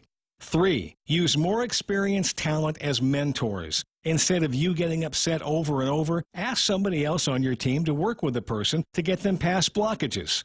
And 4. When a job is done correctly, don't just sit there. Let the worker know you like what they did. This is critical in the early stages of their employment, and you shouldn't stop doing it even when people have been around a while. Above all else, don't ever let someone think you've given up on them, because it's not much of a stretch to have them give up on themselves. Unless we're ready to send them out the door with their final check, we should never let them believe that we have no confidence in them or their abilities. That's the Extra Point. Get out there and make something good happen today. For 93.3, I'm Jerry Roberts. And a point that he made that I just like to underscore, if you have the opportunity, always catch somebody doing it right. Catch them in the act and then call them up on whatever your version of the hotline is and let them know. I try to do that in broadcasting, working with the guys, especially the young guys. Catch them doing it right, and they will learn to love that positive right now criticism. 20 after 7 o'clock in the morning, Jerry Roberts does the Extra Point. You can reread that at his website, guamtraining.com. At Micronesia Renewable Energy, values matter. So all of their solar energy systems come with guarantees and the most value. No shortcuts, all quality. It's giving you that solar energy system at the best price. It's using highly efficient solar panels with typhoon-proven racking, built by highly skilled local technicians, so your system performs and saves you money. It's total peace of mind all the time. Not all solar companies are created equal. For experienced quality solar, it's MRE. Call 632-2613. MRE, the smarter choice. It's time for Right Now traffic, and it is beginning to, my traffic gizmo looks like one big throbbing mess of traffic right now. I don't see a whole lot of what I like to refer to as hot spots, but you can start to see traffic getting ready to build into hot spots all over the island, northbound and southbound, building up as you get into the south, the main gate of Anderson Air Force Base, Marine Drive, through Jigo, into Dededo, into Upper Tumon, and into Tumon itself. You're going to be experiencing slowdowns in some of the usual spots. Getting out of Estumbo and then down Route 3 to the intersection of GRMC seems to be a growing challenge for a lot of residents out there, and I can tell by looking that everybody thought, I know what I'll do. I'll leave early. Here's the problem. Everybody else said, I'll leave early, so anticipate some slowdown through there. Fatima and into the Micronesia Mall area going to slow you down as well. And down in the Agana area, I'm looking at a little bit of a buildup inbound and outbound on Route 4 near and around the Bank of Guam area. So that's what's happening in traffic right here on The Point. Are you waiting too long for a home loan decision? Are you looking for a bank that understands your needs and can close your loan quickly at today's super low rates? Then come no further than Bank Pacific. Our home loan specialists are friends and neighbors from your community, and our decisions are made right here in Hagåtña. Bank Pacific, where we're open to closing your loan in a hurry.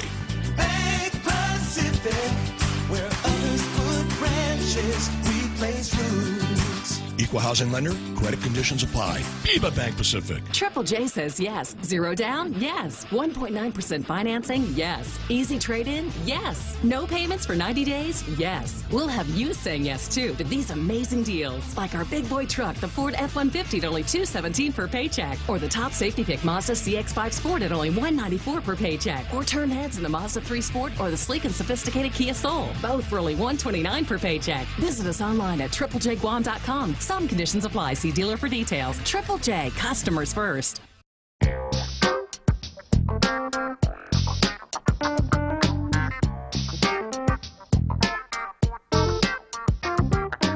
right, let me see. You got a bunch of comments from listeners so far and reaching me in a variety of ways. This started to go out yesterday, and I thought it was just something that was traveling on the WhatsApps of just, you know, the guys that we've got here in the office.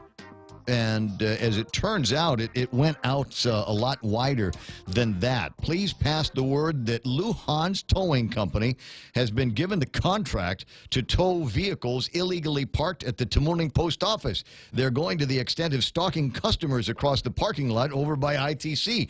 Careful now, because it's $150 to release your car from the tow truck, and then $200 when you go to their lot to pick it up. They've been doing that for years at the Tamuning Post Office. Haven't they? Yeah. Haven't they? This is the way it works here. If you need to go to the Tamuning Post Office, park over at FHP. and walk over. That may be the only way that you're going to be safe. Park over at the old theaters if you have to. Incidentally, that's what those buildings are back there. I know you're not an old timer, but that's what those buildings is. A Hoffa 1, 2, 3, and megaplex theaters that they had. I watched Star Wars in the old Hoffa Day Theater. Nice. And that was the way you did it back in the old days. Everybody went to go watch the same movie at the same time. You get in there and there's 5,000 people It's full. watching one movie, as opposed to now you go to the movies and it's you and 200 guys. And it's the same 200 guys that have been ticking me off since the old Hoffa Day theaters. But they found new ways to do it. You know, you ever get in a movie theater and there's that one jerk in front of you that insists on checking his email about every 3 minutes? Oh, sure. So he turns on the phone and the light, pow, blinds you. What the heck is that? When did that become decent manners? That's why I don't go to the movies. There you go, 7:25, and so in the businessy portion of the program, I wanted to make sure that everybody knew about kind of a novel way to get young people connected up with businesses and careers. Hey, PJ, how you doing? I'm the only one that's allowed to call her PJ, by the way. Gene Cepeda, good morning. Hello. Well, maybe I'm not allowed. Did I press the button wrong? Half a day? Oh, that's all right. We'll get her back on the line at some point and talk about what it is. It's a reverse job fair. You know, normally a job fair, you get the businesses and they're sitting behind a desk and people come up and they fill in applications and do that kind of thing or talk to them about the job. In this case, it's the reverse. So it's the students, it's the clients, the potential employees that are sitting behind the desk. And the employers will walk around to them.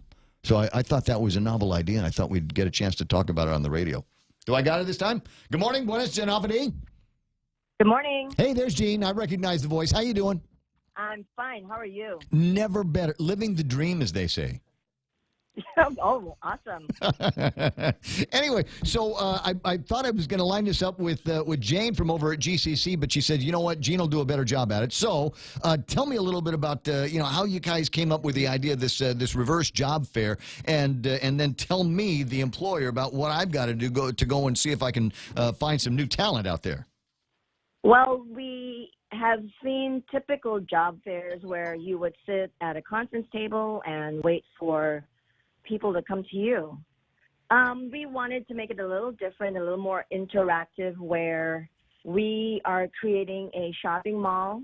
The students, soon to be graduates, will be the product. So they will display themselves by way of creating a mini kiosk. They will set up their products, which is their resume, their business cards, even set up their laptop with their digital portfolio or a curriculum vitae, which is a video resume. And even if you're in marketing or accounting, supervision and management, culinary, if you choose to set up your display, then we have students in the VisCom department that can help you put it together. Wait. You're using words here. I'm from the 60s and the 70s, and so digital portfolio, Gene, video resumes. What's wrong with doing it the old ways? Just stand up in front of somebody and give them a piece of paper that says, this is what I've been doing. And we're going to do that too. They will do that too. So as an employer, you're going to go shopping for a graphic artist. Come talk to them one-on-one, face-to-face, but they will also hand you a traditional paper resume.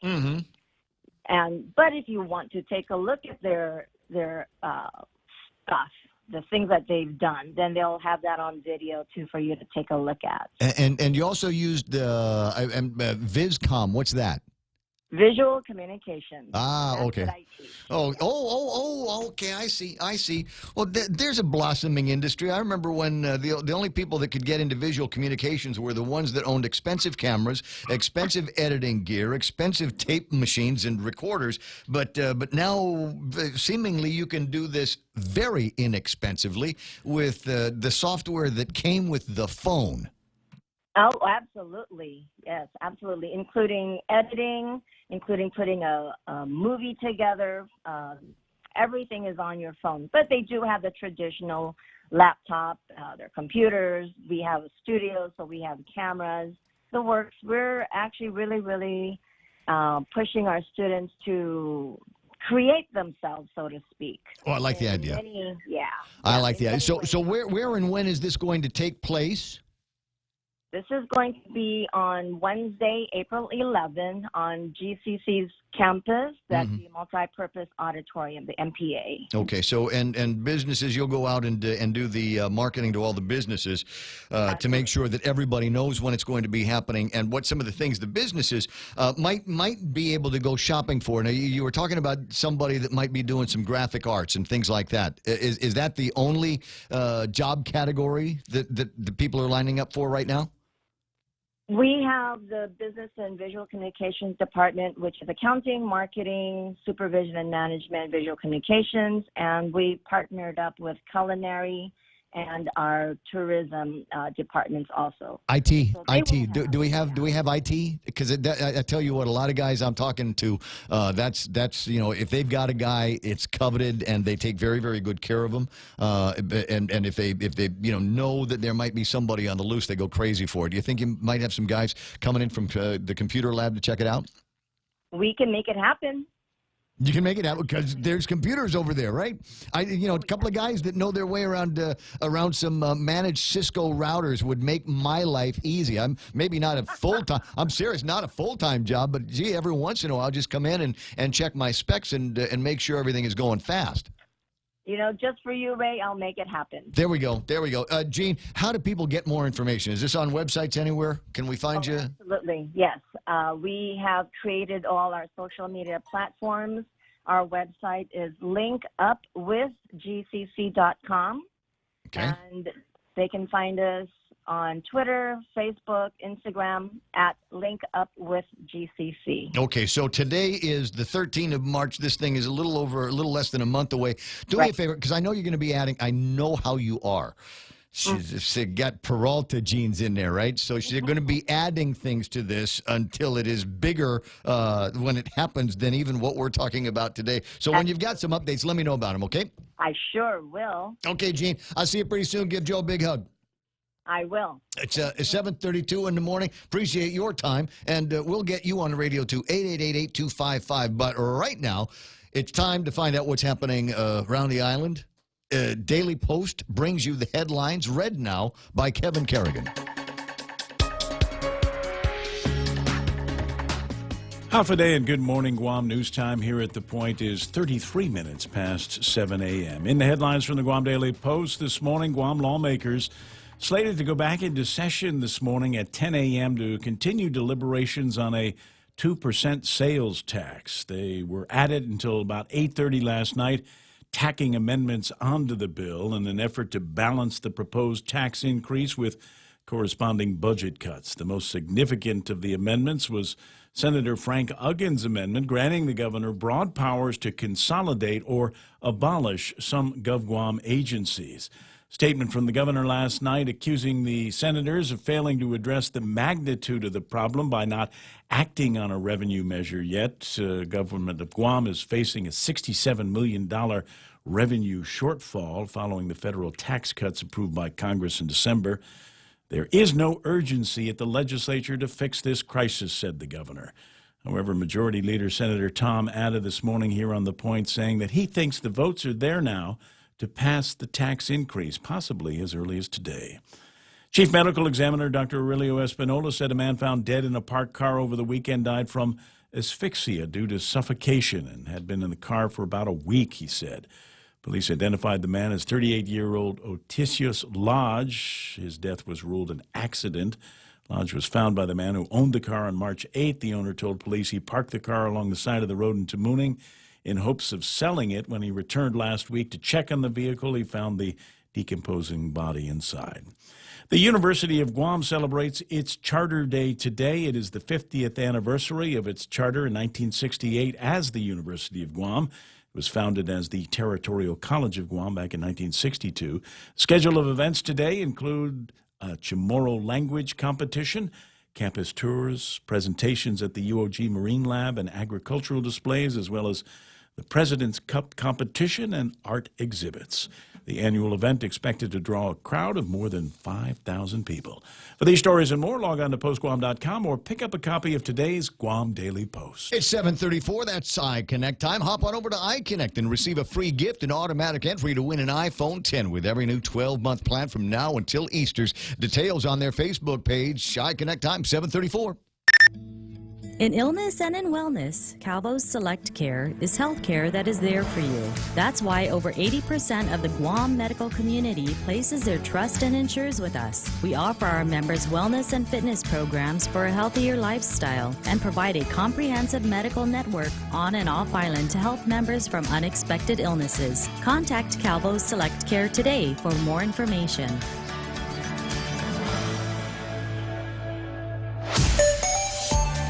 7:35, right now traffic, and we call it right now traffic because I got gizmos where I can see what's happening on the roadways. Well, practically see what's happening on the roadways. And right now, Marine Corps Drive, getting into Dededo and out of Dededo, you're going to experience some slowing down out there at the intersection of GRMC. Also slowing down out there. Let me see, intersection of Route 27 and Route 16, but going towards Barragata, not away from it. You're going to see some issues as you make your way through there as well. What have I got here? There's that one intersection over by the Ocean Vista 76 Circle K on the way into Macheche. You might have some slowing down as you get up to that. And then at the other end of the airport road, that one little access that cuts between Teedzin and Route 10 Alpha is beginning to build up and slow down as well. That any congestion I was looking at in Agana is gone. Don't see anything else until it looks like you're headed towards Big Navy traffic building on Marine Corps Drive to Sumai. That's right now traffic on the point. How do you turn every day into cash back? With the Bank of Guam Visa credit card, cash back just got better. Get 1.5% cash back every month with every purchase. Every pick-me-up, every filler-up, every Sunday dinner, every four-wheel spinner. Whatever comes to mind, even every stroll in the sweet sunshine. Everything your heart desires turns into 1.5% cash back every month. The Bank of Guam Visa credit card, the everyday card. Apply today. Call, click, or visit. Terms and conditions apply. Bank of Guam, member FDIC.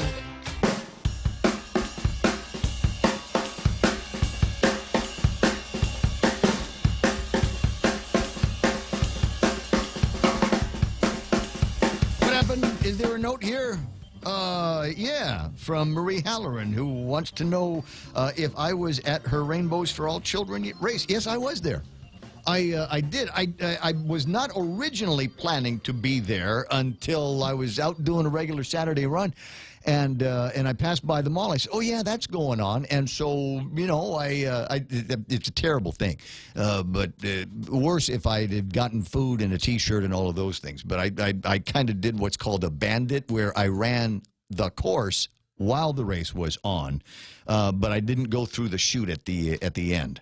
They called that in the business banditing, but I didn't. As I say, the only thing I took was a little bit of water at one of the turnarounds, and after that it was all right. I didn't get a T-shirt, I didn't get in line for the food or hamburgers or anything when it was all done. So I think that's the most benign way that you're allowed to bandit through a race. 22 away from 8 o'clock in the morning, moving pretty quick on a bunch of topics and a bunch of issues, and nice to spend some time with PJ Jean Cepeda on the phone talking about what my pal Mima says is it's like Singles. It's like the movie Singles, except for employment. So businesses and HR people get a chance to go and find folks that you're looking for, as opposed to you do a job fair and who knows what kind of people are going to come in. In this case, you know there's going to be graphics people. You know there's going to be culinary people. You know that there's going to be IT people. So if that's what you are shopping for,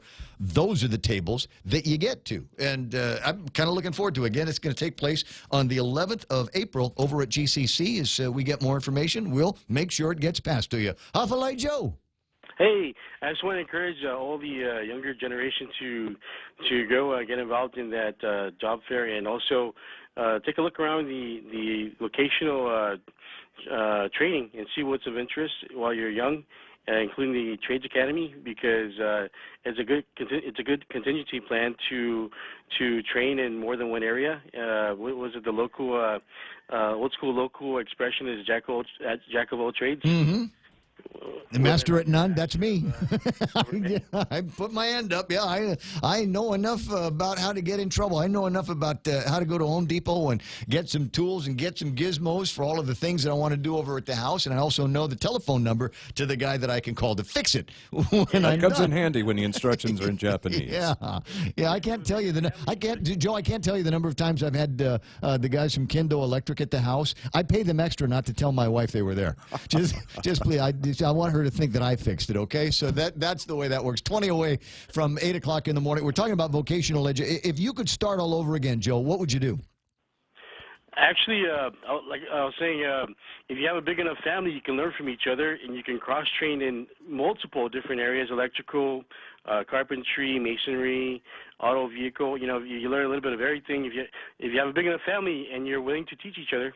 So I just want to leave you with that thought. Thank you much. All right, Joe, I'll talk to you pretty soon. 888-8255 is the telephone number around here, and that's one way to do it. The other way is actually call the guys over at GCC and find out what kind of courses they have. And I've told you this story before. I had a guy that by relation was a nephew. Wasn't that much younger than me, but he was a nephew. And I remember he came to me one day. He says, I need to figure out what I want to do for a living. Right. And he wasn't one of these guys that were built for classrooms. Some guys can do classrooms and indoors. And I said, what do you think you like to do? He says, I like being outside, I like being involved in building things. And I sent him to go take a course in heavy equipment operation at GCC. Nice. And he makes twice as much as I do now.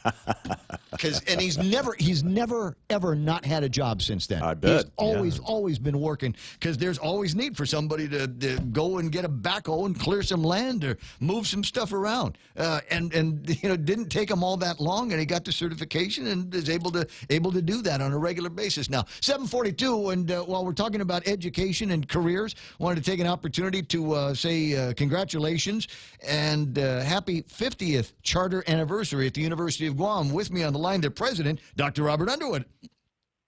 Good morning, Ray. How are we doing? I'm doing okay, Uncle Robert. How you doing?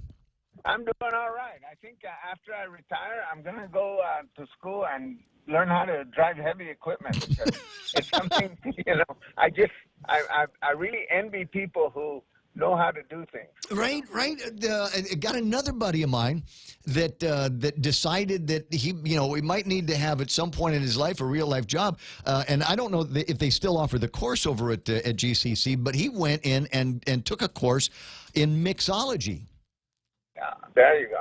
So he could work behind a bar. He could maintain certification and work behind a bar. I know people that decided that that they didn't like getting pushed around by their accounting department. So these middle managers went and took accounting classes so that everybody was speaking the same language. There are great opportunities out there to learn something, and you'd be surprised at how quick it can happen and how I don't want to say low cost, but and it ain't no cost, but how financially efficient it might be for you. Great. But we're here to talk about UOG. Oh, yeah. Sorry about that. I just thought I'd help you ring the bell on continuing your learning, a lifelong love of learning. So here he is, the outgoing president of the University of Guam. Your last charter day. That's right. And there's going to be a few, thoughtful moments as I walk around the campus. But it's not going to be my last charter day. Be my last charter day as president. That's what I meant. That's what you meant. And so I'm really pumped. The university is a great institution. It's becoming better all the time. We've initiated a number of projects and programs.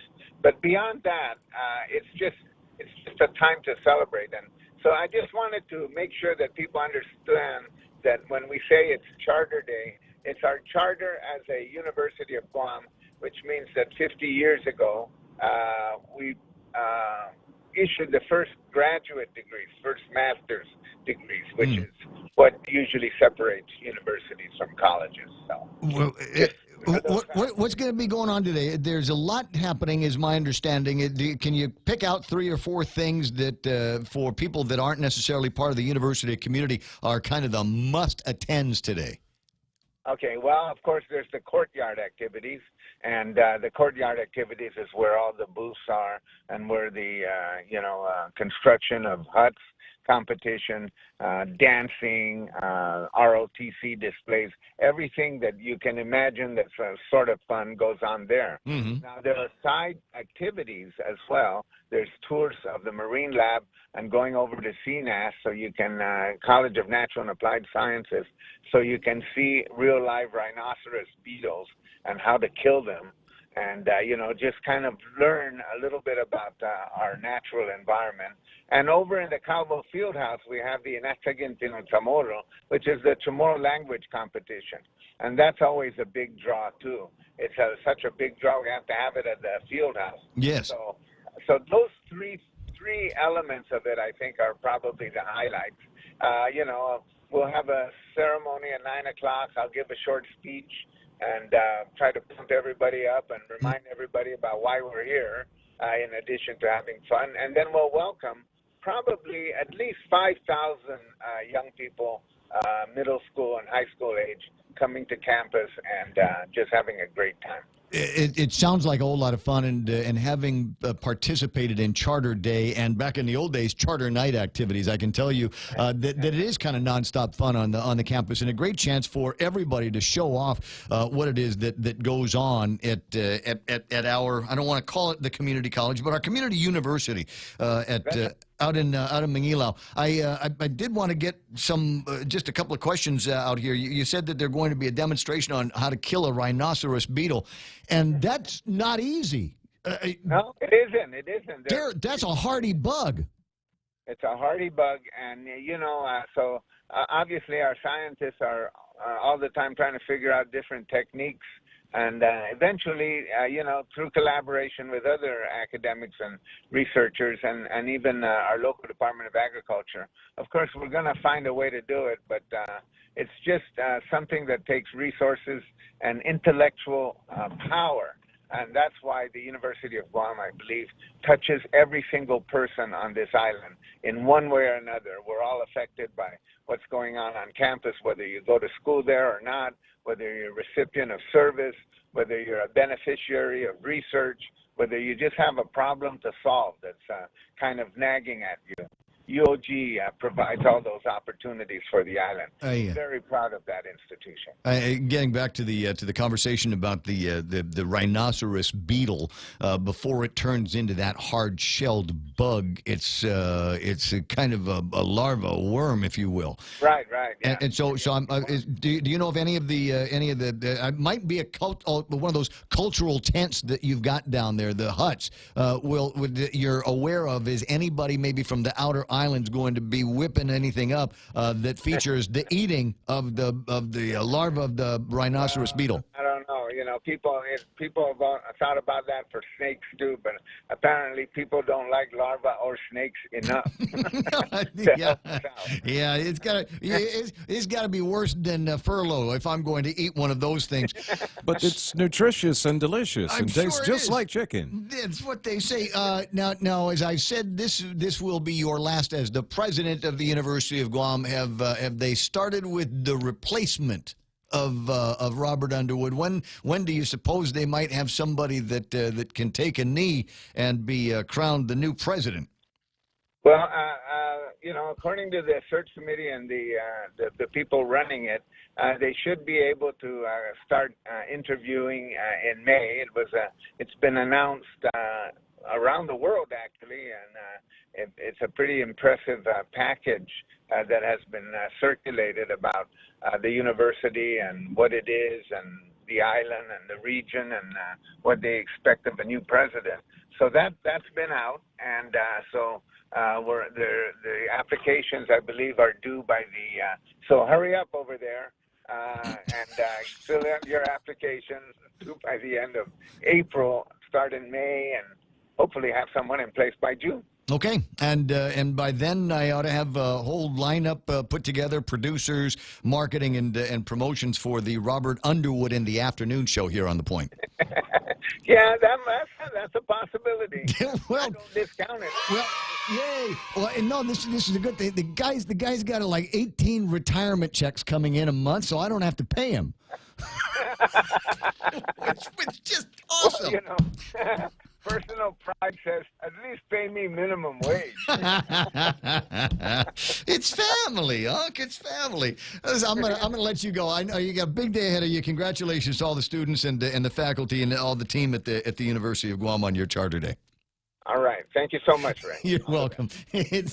Yeah. It's nice to work with family, isn't it? 10 away from 8 o'clock in the morning. What's that? Right now, traffic? Sure. Let's take a look and see if things are starting to busy up. And, yep, it is 8, 10, and 16 in both directions on Route 8. We've got traffic building through there. Also starting to form up on the front side coming in from Route 8 Route 16 onto that intersection. Manila also starting to build up, as you might imagine. A lot more people than usual going towards the University of Guam. I told you that there was something going on over at the intersection where the Ocean Vista 76 is, and it looks like we've got congestion in both directions there, and even moving out of that into Macheche. So expect some delays as you're getting through.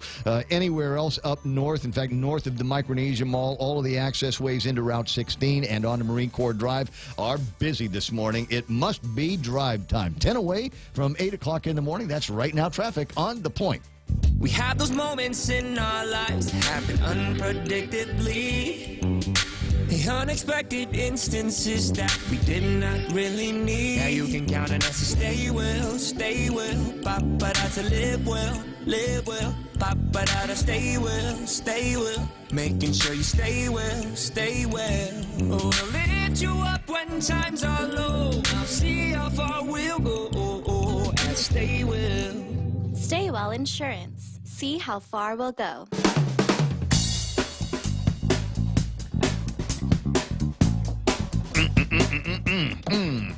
Right. Got a note from a guy yesterday. Don't know if anybody's been able to do any work on this. He says he worked over at Guahan Academy and had not gotten his check. Right? The charter school guy? Whoops. Wonder what that's all about. Could be a story there. I'm thinking. We'll find out. The other big stories that we're chewing on today is another round of shutdowns and closures are going to take place, according to the administration, because there is no solution yet. More reductions will be made to facilities like swimming pools and other recreational facilities. What have we got here? GovGuam will close down effective the 17th. We'll close down both the Hagutnya and the Dededo pools. The Department of Parks and Recreation sports facilities like the Tidjin Ball Fields, Dededo Sports Complex, Adelup Field, and the Paseo Stadium and Guerrero Field will be closed in the evening. Public Parks managed by DPR will shut off lights in the evening. And that's got a couple of the guys on the chat here attached to the video on Facebook with their tongues wagging. Mark writes in, yes, Mark from the baseball guys. Colby writes in and says, Paseo closed. Paseo was already closed due to structural issues. And it's a bad excuse to close it down and saying that we're going to shut off the lights, because the people that use the lights are the guys that pay for it in the leagues. So what's up with that? Who else is writing in this morning? Dededo Pool, Brad says, has been closed since Christ walked on Guam, and every time I passed by the Aganya Pool, that thing is closed too. Actually, over the weekend they were open. I recall swinging by there over the weekend and noting that the swim clubs were having some kind of a meet. So the answer is, yeah, there were apparently things going on. And but is it me? Do these things look like they were the low-hanging fruit on the, hey, we can save all kinds of money if we just shut down all of the parks and recreation stuff? I mean, you've got to get that feeling. It's almost punitive, isn't it? A little pressure on the lawmakers, don't you think? Who's got the hard heart here? Just make life tough for the kids and the parents here. What is no library on Saturday? We're not doing library. Well, at least I can go out and play. Hey, not so fast, Chico. No, you're not going to be able to run out there and have a good time and play in the lights. We're going to be shutting those things down. Are there other places where there are cuts that can be made? I say, but we'll also say this. I don't believe that we are so prosperous around here that we can't look at every savings opportunity. I think it's important that we identify places where, we can save whatever it is that we need to save to get us close to $67-70 million this year and $100 million next year, and maybe even more, so that we can subsidize Guam Memorial Hospital, which is the next thing that they're talking about. Sales tax to the rescue. Yay, let's just make it 20. Let's just make it 20%, and we'll just solve all of the problems at once, and everybody just go home. Can we do that? RD Gibson on the chat loves the way you say it. When will it end? That was in response to a story on Bloomberg and their website this morning that says that there may be a round 2 to tax cuts that are coming, but there were no specifics in the story that I was looking at, so it's okay. It's all right. The other shoe that we're waiting for to drop from the federal government is the one where they're going to be looking at expenditures that they make in many of the social programs and in many of the places where Guam are beneficiaries of certain federal dollars. And who knows what those cuts are going to be. I would start planning now for the fights, because they're going to be happening. 7:55 in the morning. And the other thought that is in my head is to lay out the red carpet and the welcome mat. This is not just a lark. This is not just one of the things that I might say on the radio to get a rise out of somebody. I'd actually like to see this happen. I'd like us to make the full court, very public press, to have the North Korea-United States summit here on Guam. I put it that way because I can't remember the name of the guy from North Korea besides Kim. So little Kim and Trump on Guam for this summit that they are talking about. Rocket Man and the guy with the tiny hands. Right? Nice. So get these guys out here. Guam was among the very first places that felt the threat of North Korea and this nuclear regime and all of the nuclear tests and the missile tests. And it's been like that for a long time. But in this case, in this year, it actually caused some issues with tourism on Guam. The other part of it is hey, we haven't had a president come to Guam and say hello to anybody off the base, and I can't remember how long. So it'd be cool to get Trump on this side of the fence, and we'll have the summit out here on Guam. Look, I don't think it'll happen. I don't think we've got a snowball's chance in hell of making something like this happen. But if we could get the conversation out in a big way, I'm talking internet and CNN and Bloomberg and Fox News and everybody in the MS mainstream network talking about this and having it, saying that Guam is putting out the welcome mat. We believe that it ought to be here. How about finally getting some positive press for Guam, besides the problems that S&P gets to hear about and the brown tree snakes? If it's safe enough for Kim Jong-un, it's safe enough for you. Wait. I don't... What was that? On your video. Oh, what's it say? Yeah. Oh, it says Dr. Robert. That's what I'm Underwood saying. Still there. Wipe your lower third. Oh, okay. That's hand signals. Sorry. Yeah. Next time, just open the microphone and say it. So I'm. But thank you. But thank you for telling me I'm number one. Not as confused. Okay. So a couple of minutes away from the top of the hour. There's that, and I think it would be something as simple as the governor and Congresswoman Madeline Z. Berdallo getting out there and sending out a press release that says official invitations have been made from the government of Guam to the White House for proposing this summit to take place here on Guam. Can you imagine what that might do for our reputation? Can you imagine what that might do for interest from tourists? And if for no other reason, it gets a whole bunch of people from the press corps out here once upon a time to come and see what we're up to and what we are all about. It is now a minute away from the top of the hour. Fox News Live is going to be coming up. Kevin Kerrigan from the Guam Daily Post on the other side of that with a look at all of the important stories that they are following around for you at the Guam Daily Post. We move into the section of the program where we talk briefly about sports. At least we use sports as an excuse to start talking about other things. So Blake Watson will be in here in just a few minutes. Then we'll just go right back to the headlines and the top stories and see if we can get interesting people to say interesting things about it on the radio. That's why you listen, isn't it? Thought so. This is KUSG Hagåtña. Stand by for Fox News Live next.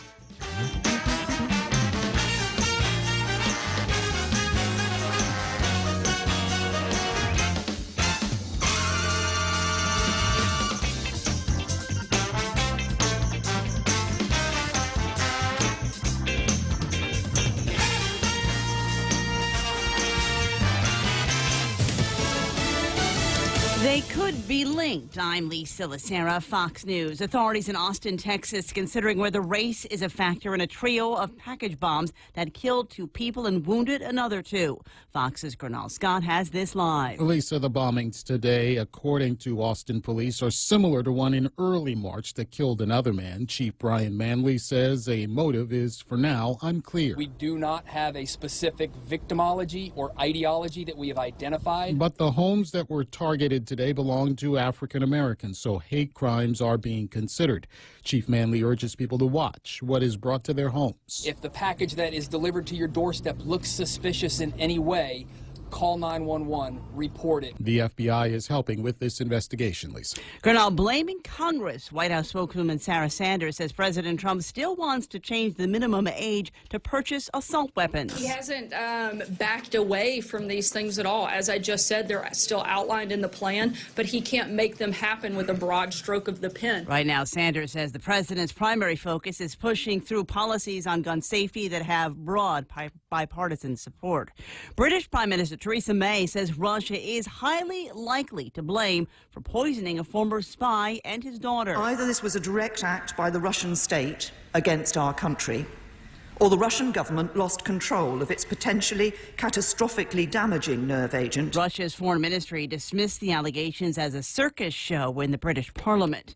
Spring set to arrive in just over a week, but the Northeast getting ready for another round of snow. Much of our state is now under a winter weather advisory, and parts of the mountains and foothills are under a winter storm warning. North Carolina Governor Roy Cooper, winter storm warnings in effect from Connecticut to New Hampshire. Fox News, fair and balanced.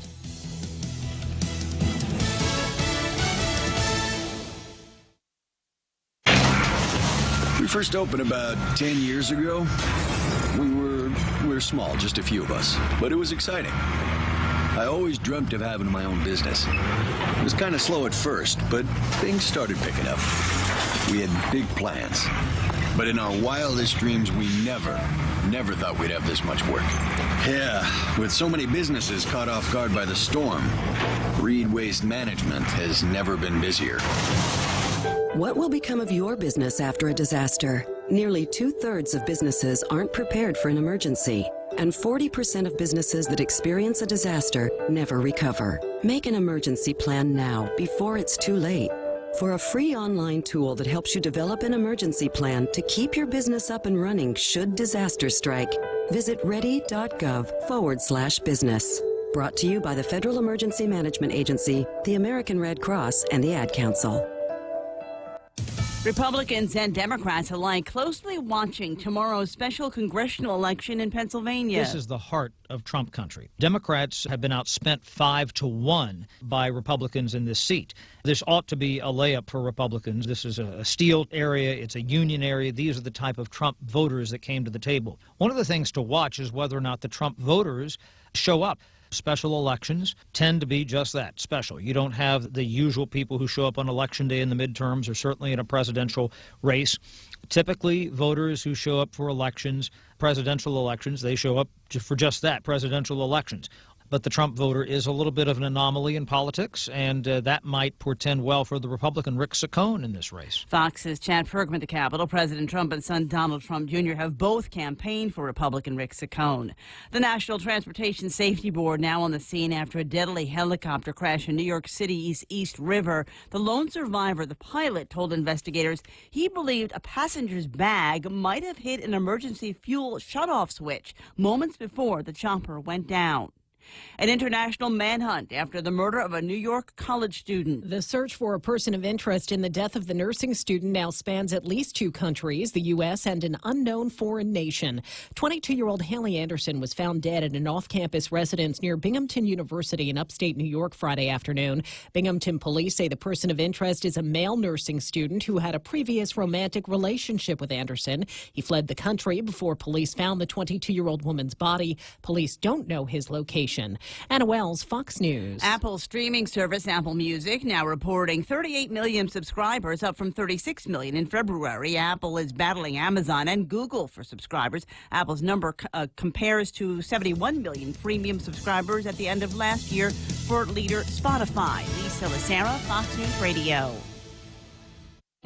Our island is at a crossroads. We need leaders willing to make the tough decisions to guide us through the roughest waters. The Gutierrez-Bordallo team understands that you cannot cut primary government services like health care. This is bad for our people, and it's bad for business. Cut 1/3 of unclassified political hires, and Guam Memorial Hospital would be set on the right track. Gutierrez-Bordallo will lead by example and do what is right for Guam. Please vote August 25th, Gutierrez-Bordallo. I'm Carl Gutierrez, and I approve this message. For more than 40 years, we've managed our island's most precious resource, your health. Take Care's benefit plans allow members access to more than 120 medical providers, 40 dental providers, and 18 pharmacies in the region. Take Care's health plans ensure members in Palau, Saipan, and Guam receive the care they deserve. Our programs and wellness classes have proven results for our valued members, and our commitment to your health never been stronger. Take Care, our island, your health plan. Rain. It's nature's way of cleansing the earth. Yet by the time that rainwater makes its way to your home, it may not be exactly the same as nature created it.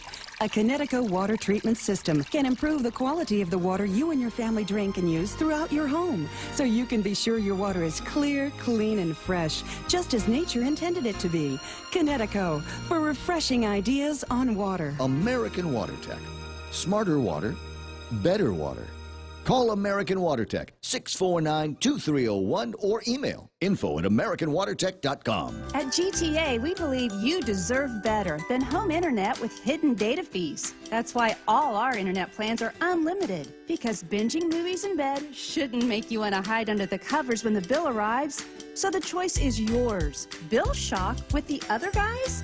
Or a life unlimited with GTA? Say goodbye to hidden data fees and make the switch today.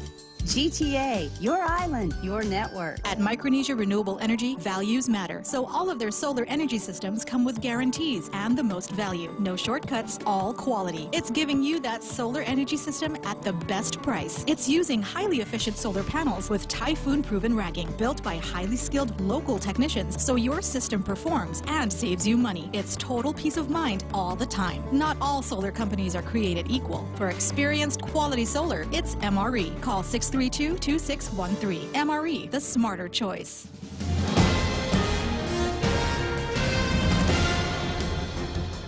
Half a day and good morning, Guam. News time here at The Point is 8 minutes past 8 a.m. this Tuesday morning. I'm Kevin Kerrigan. Here's a look now at some of the top stories from the Guam Daily Post.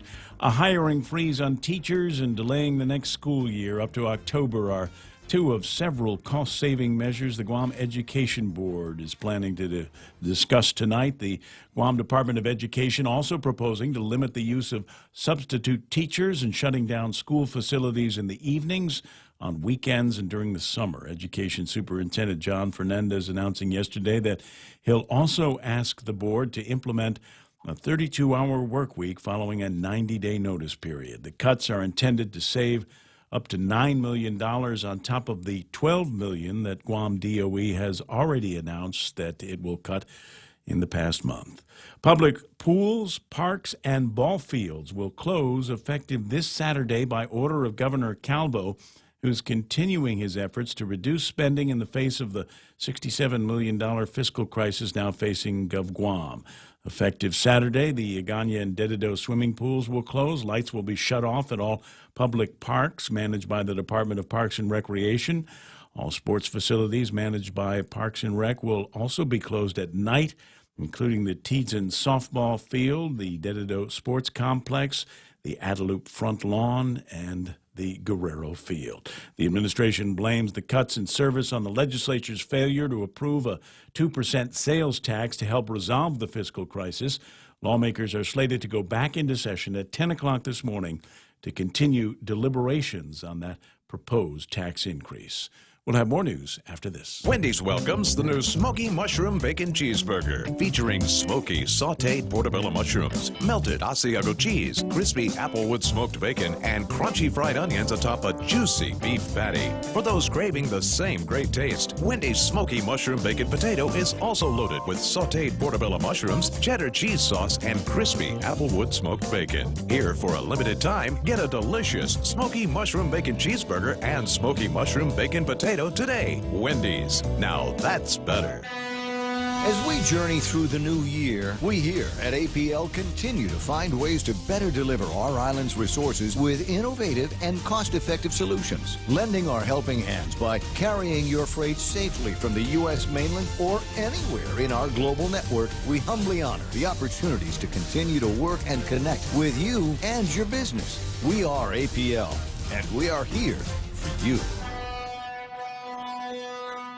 News time here at The Point is 10 minutes past 8 a.m. Chief Medical Examiner Dr. Aurelio Espinola said a man found dead in a parked car over the weekend died from asphyxia due to suffocation. He estimated the man had been in the car for over a week. Police identified the man as 38-year-old Otisius Lodge and ruled his death an accident. Lodge was found by the man who owned the car. The owner told police he parked the car alongside the road in Tamuning in hopes to sell it. When he returned last week to check on the vehicle, he found the decomposing body inside. An exit survey conducted by the Guam Visitors Bureau has found that South Korean visitors spend a lot less on island compared with Japanese visitors. The survey found that South Korean tourists spent an average of $187 per visitor. Japanese tourists, on the other hand, spent much more, on average $578 per traveler. Last year, South Korean tourists outnumbered Japanese visitors to Guam for the first time, with more than 684,000 arrivals from South Korea, making up 44% of the Guam tourism market. For these stories and more, log on to postguam.com or pick up a copy of today's Guam Daily Post. Here's Ray with some weather. They just got to find stuff that the Koreans want to buy because they got money, they're traveling, and they usually jump around in families. You got Omasan and Obasan and then mom and dad and the kids. Find a way to bring one of those K-pop bands here. There you go. Sell out every hotel in town. But the point is that people continue to market to them like they're Japanese, and they're not. And we got to figure out what it is that these guys want. Like the old ladies all want to buy those hats with the really, really big brim on it. Right. Yeah. Right. To keep the sun out of them, they need extra thick clothes. Bring on the kimchi. You see them laying out at the swimming pool over at the Pacific Islands Club, and they're covered from head to toe. Welcome to the sunshine. It's 8:11 in the morning. Speaking of sunshine, partly cloudy, becoming mostly cloudy this afternoon with a few isolated showers. There's northeast winds to about 20 miles an hour. Daytime highs are expected to be 88 degrees after sunset tonight, about 6:31. Overnight lows going to be pushing down around 76 degrees. Overall, the Marianas remain within a dry trade wind regime. There's a ripple in the flow, which will increase cloudiness and could cause a slight increase in showers tonight and tomorrow. Sure could use some of that. That's what's happening with the news and the weather together here on The Point. When the power goes out on Guam, the little things can become surprisingly big.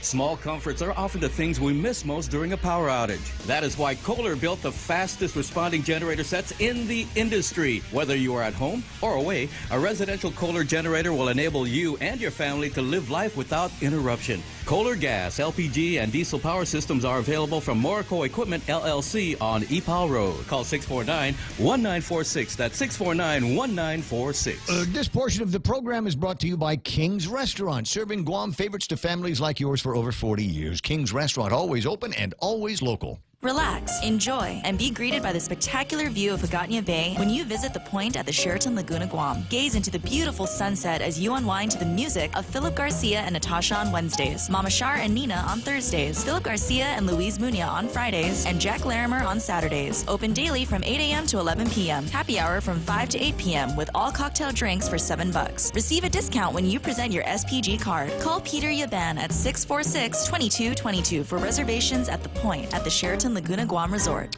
Subway has got your fresh choices, perfect for Lent. Sink your teeth into the classic tuna or indulge in the mouthwatering greatness of their seafood sensation. Or if you are, Lenten no meat, period. Tasty Veggie Max, a delicious vegetarian patty free of artificial colors and flavors. Visit any of the convenient locations at Subway. Fresh is what they do. Triple J says yes. Zero down? Yes. 1.9% financing? Yes. Easy trade-in? Yes. No payments for 90 days? Yes. We'll have you saying yes, too, to these amazing deals. Like our big boy truck, the Ford F-150 at only $217 per paycheck. Or the top safety pick Mazda CX-5 Sport at only $194 per paycheck. Or turn heads in the Mazda 3 Sport or the sleek and sophisticated Kia Soul. Both for only $129 per paycheck. Visit us online at triplejguam.com. Some conditions apply. See dealer for details. Triple J, customers first.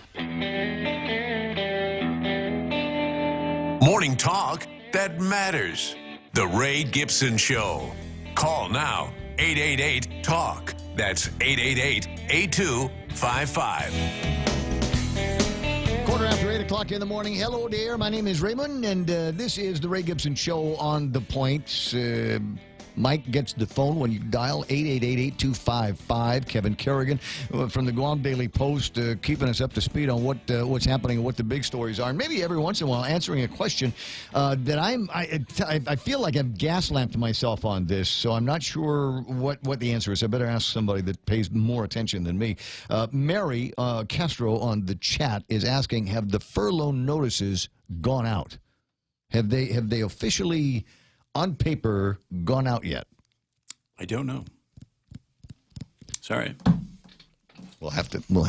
But ask when somebody. they do, I bet you they haven't, because if they had, the phone would be ringing off the hook. People will be calling up. Yeah. I've just got my furlough notice. They're supposed to, at some point, send something out to everybody that is involved. It's not just a question of the governor going on the radio and saying, the furloughs are coming. The furloughs are coming. There has to be some kind of notice that's happened. Mary, the answer is at this point, I don't know. We're going to start sending some WhatsApps out there and see how close we can get to the correct answer on that. But first, it's time for sports. And with this morning's sports, Blake Watson. Good morning, Blake. Good morning. Really quickly, in Championship Monday yesterday, I forgot some people. It's not I forgot. I had set them aside until it was become more relevant to what we were actually talking about. I know, but I'm going to right that wrong, or as we call it in the business, Ray, make good. Yep.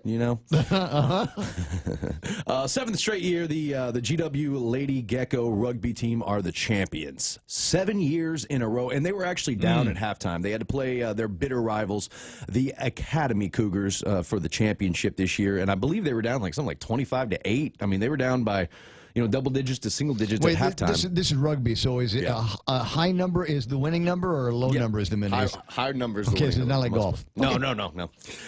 But they pulled it out, 7th straight, and for the 3rd time in 4 years, the JFK Lady Islanders are champions of softball. So that's the two I forgot. Sorry, ladies.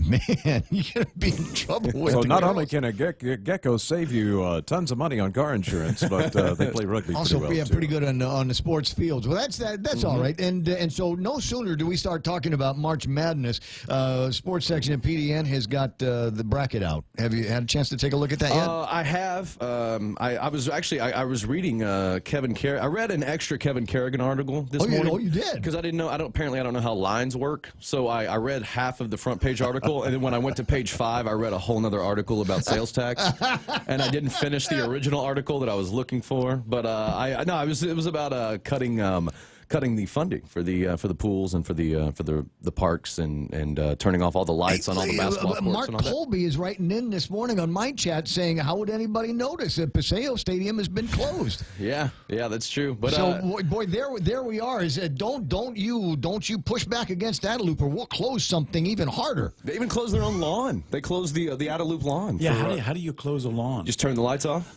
There's no lights. I guess. I don't know. I don't know. I don't know. What is that even hurting anybody, right? You just show up, use the sun, practice, and when it's dark, you leave. Yeah, it fills the word count on the word processor on the punitive. We have to send out a something is going to close email out today, so we'll throw some additional words in. I said all that to say I was getting right around to the NCAA tournament, and then I was called over here to come do sports. So I was actually about to delve in it. And I was going to say, if anybody on Guam is looking now, he's not from Guam, but his last name will fool you. Mo Bamba. Mo Bamba. Mohammed Karalanquan Damala Bamba.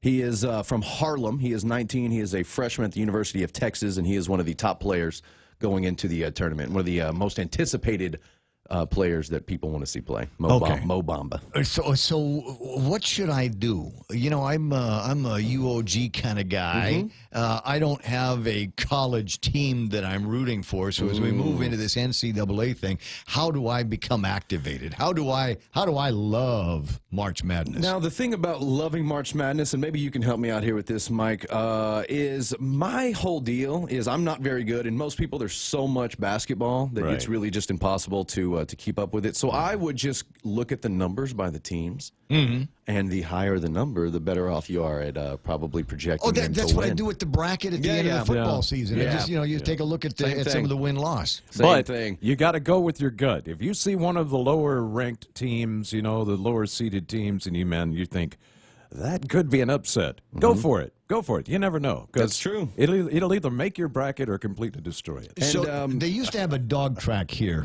years ago, and the facility is still there. And they used to have a dog track, and they'd prior to a race, take the dogs out and have them walk up and down on the leash so that people could see the dog that they were going to be betting on. And every once in a while, one of the dogs would take an opportunity because he's outside to take a dump. And the rule was, follow your instinct. That's the dog you bet on. Problem is in basketball, they all do that before the game, so it's a wash. I was going to say, at which point do we get to see these guys take... No, it didn't parade look like it around. That. Yeah, parade them around. Horse racing's the same way. I grew up around horse racing. They do the same thing. Yeah, and funny enough, they do the exact same thing the dogs do. It must be that cool air. What do we got? It's going to be happening. Charter Day festivities. I didn't mean for that to...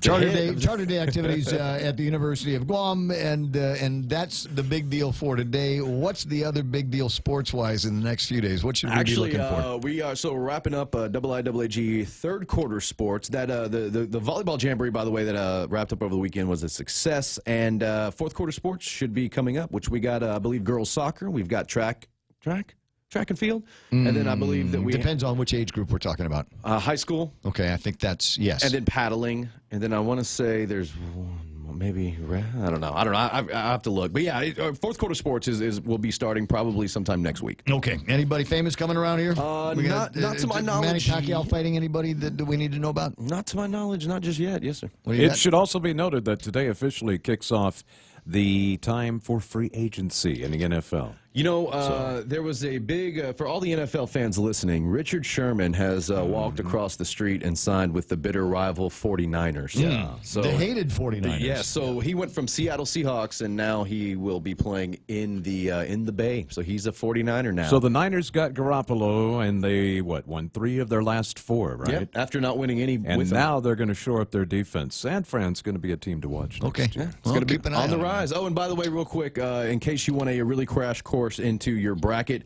look at the AP Top 25. Top 5, Virginia, Villanova, Xavier, Kansas, and Michigan State. You can't go wrong with any of those teams. I was going to say this the bracket. blue chip stocks, if you will, of the NCAA. Thanks very much. I appreciate that. Blake Watson from next door over on Star 101. That's This Morning Sports. We'll be right back. At Micronesia Renewable Energy, values matter, so all of their solar energy systems come with guarantees and the most value. No shortcuts, all quality. It's giving you that solar energy system at the best price. It's using highly efficient solar panels with typhoon-proven racking, built by highly skilled local technicians, so your system performs and saves you money. It's total peace of mind all the time. Not all solar companies are created equal. For experienced quality solar, it's MRE. Call 632-2613. MRE, the smarter choice.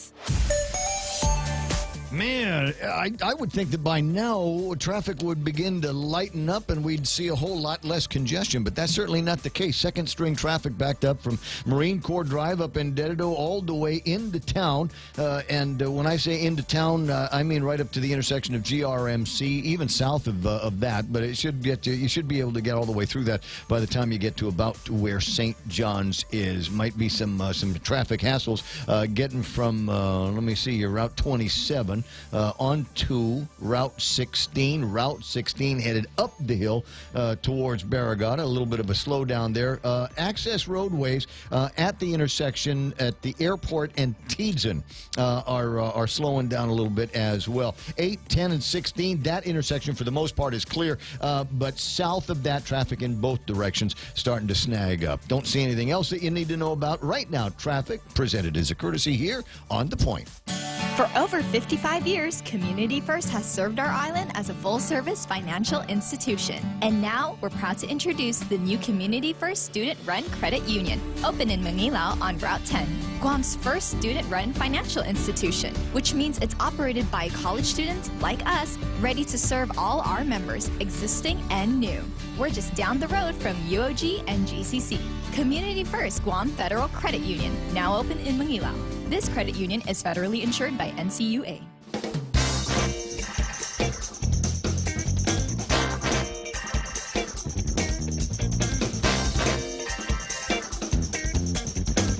It's 8:25. This is the Ray Gibson Show on The Point. Coming up a little bit later in the program, we're not going to be talking about the drama over at the legislature. I'm actually scheduling that in there. Just get your mind off of it.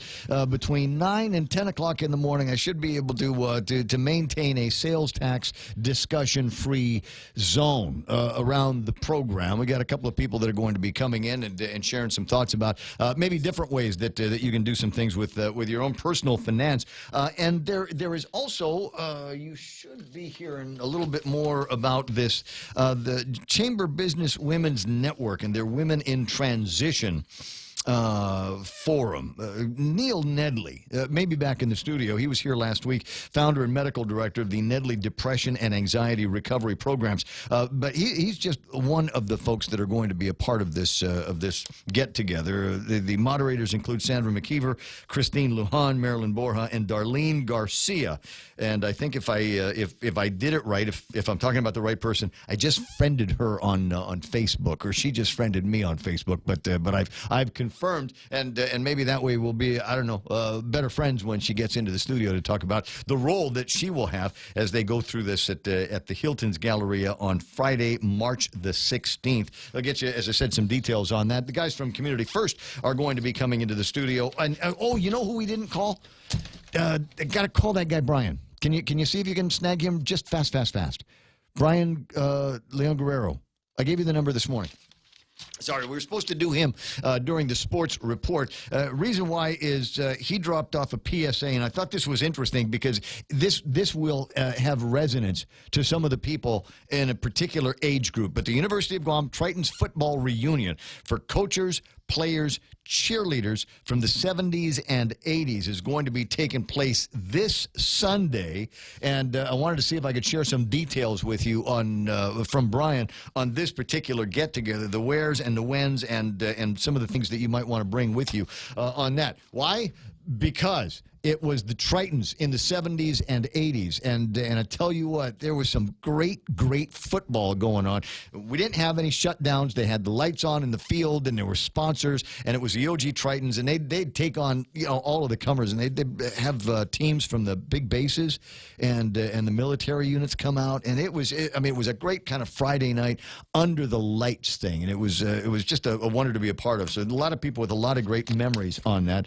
If we can find them, great. rate, if we can't find him, then we'll work on getting him on later in the program or later in the week, because I don't think the get together is going to be happening until Sunday at Willie Man, Chili Man Brennan's house out in the My Road. So more details are going to be on the way as well here on the point. As I said, they're going to try to maintain a pleasant distance between here and the drama over at the legislature. But frankly, it'll happen at 10. That's when they're supposed to go back into session, 10 o'clock this morning, and they'll pick up where they left off. At 8:30 last night, yes, tax increase. And that's right what Kevin is saying. Kevin's doing. He's playing with the whiskers, going, "Yeah, there's going to be a tax increase. They're going to rise from the committee of the whole after they punch through a bunch of amendments, and then bam, here it comes. Bend over, because it's going to be tax increase." Yeah, I got $1 on it. It ain't gonna happen. I would be surprised if it happened today.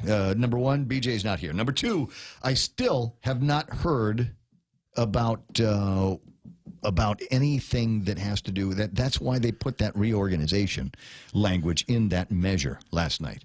So that's why they did that. But I haven't heard anything in there that will trigger, if you will, what's supposed to happen next. Because it's nice that it's there, but there's no set of instructions. There is no, if this happens, then this has to happen next. It's an enormous amount of power to give the governor.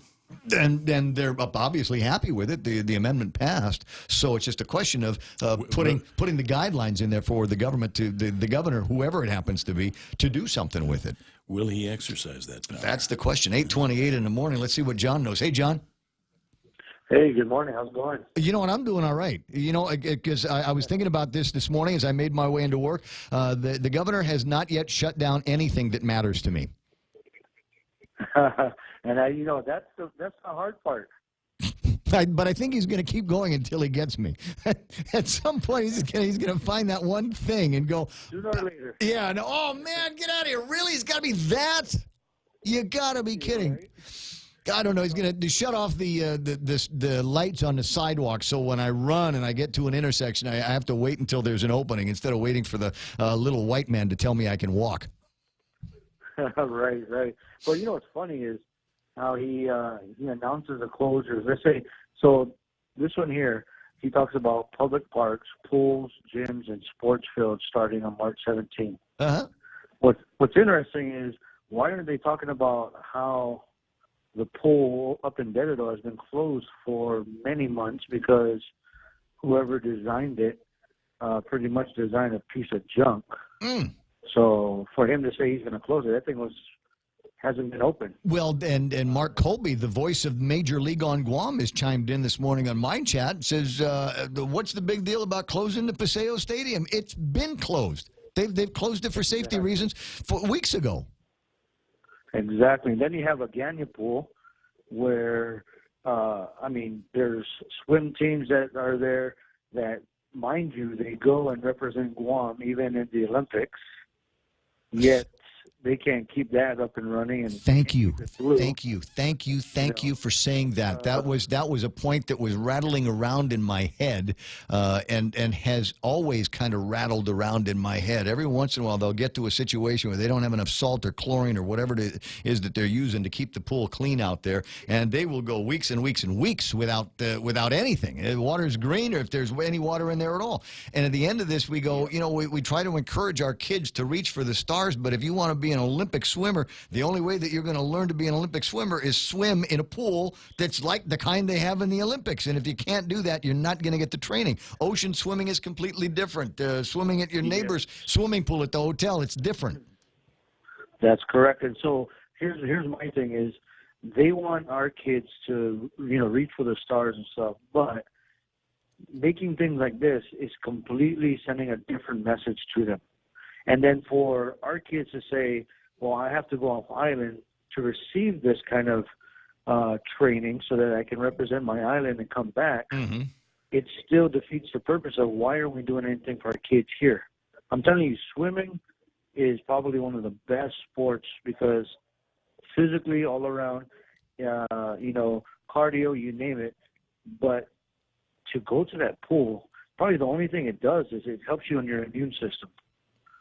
I wish I knew the correct way to say the message that people are receiving with all of these cuts and the shutdowns that they are talking about. These are not, I think, the places where the community would like to see some of these cuts. Frankly, it looks punitive, and frankly, it looks like the people are just trying to find shock value and shock the legislature into doing something stupid like pushing forward with tax policy that hasn't even had a public hearing. So that's just me. Hey, I got to break away, John. I want you to have a terrific day, and watch out. More cuts are coming.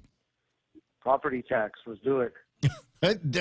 Even there. Hey, listen, I get it. Let's talk about the property tax thing. But I don't want to go into a property tax situation and pay more in taxes just because we want to pay more in taxes. It can't be an arbitrary number. It has to be based on, in my mind, some kind of valuation. We have to base this new property tax on some kind of fact. Otherwise, what the heck? Let's just make it double, triple it. Yeah, but they own too much property to be able to put that into play. So let's do sales tax. What they are you talking about there? What is it? Making a family? People own the land in Tumon. Hey, come on. I know, me guy, just giving you a hard time. I'll see you pretty soon. All right, man, take care. I will. Just got word Jay Rojas is trying to get a hold of us, and we will bring Jay Rojas into the conversation in just a few minutes. Right now, it is time for our last look at headlines from the Guam Daily Post. The amazing Kevin Kerrigan. Half a day and good morning, Guam. News time here at The Point is 35 minutes past 8 a.m. In the headlines from the Daily Post this morning, Governor Calvo ordering further cuts to government spending effective this coming Saturday, March 17th, until funding is available, states the release from Adelup issued yesterday. The following facilities will close. The Agana swimming pool, the lights will be shut off at all public parks managed by the Department of Parks and Recreation. All sports facilities managed by DPR will also be closed at night, including the Teedzin Ball Fields, the Dededo Sports Complex, the Adelup Front Lawn Field, and Guerrero Field. Along with the sporting facility cuts, the administration announcing it's looking at terminating leases for the Department of Chamorro Affairs, the Guam Council on the Arts and Humanities, and the Guam Museum. Meanwhile, Guam lawmakers slated to go back into session this morning at 10 to continue deliberations on a 2% sales tax bill. They were in session until 8:30 last night, attaching additional amendments to the bill in an effort to balance the proposed tax increase with corresponding budget cuts. The most significant amendment was Senator Frank Uggin's amendment granting the governor broad powers to consolidate or abolish some GovGuam agencies. Statement from the governor last night accused senators of failing to address the urgency and magnitude of the problem. The governor quoted as saying there is no urgency at the legislature to fix the fiscal crisis. 24-year-old Jermaine Cruz charged yesterday with burglarizing a home in Jonia. Police found the master bedroom window of the home had been broken into. Residents of the home reported their silver Toyota Cruiser was stolen along with credit cards. They accused Cruz of being responsible. According to court documents, Cruz told police he broke into the home to steal the title to the truck, which he traded in for drugs. The victims said Cruz previously had permission to use the truck, but not to sell it. For these stories and more, log on to postguam.com or pick up a copy of today's Guam Daily Post. All right, we'll get there in just a second.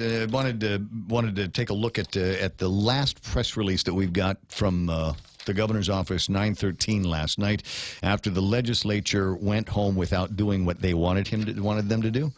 So this says haven't gotten the gravity of the situation yet. There's no urgency at the legislature to fix this crisis, according to the author of this press release. Here is the context in which these discussions are being held. We nearly had a payless payday last Friday.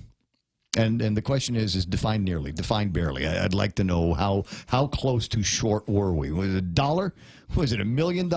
How define barely here, guys. I'm a doubter. Next week's payday is uncertain, so it might not happen, but it also might happen. We have started the furlough process Which is what I was looking for, because I did get that question online. So have they issued the notices yet?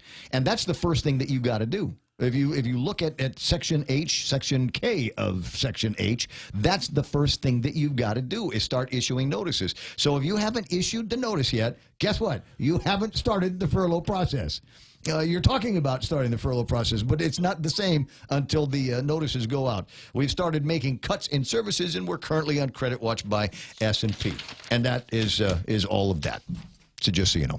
Thank you. Welcome. But if when the notices go out today, you let me know. Yeah, and I'll let you know when the legislature votes on the sales tax.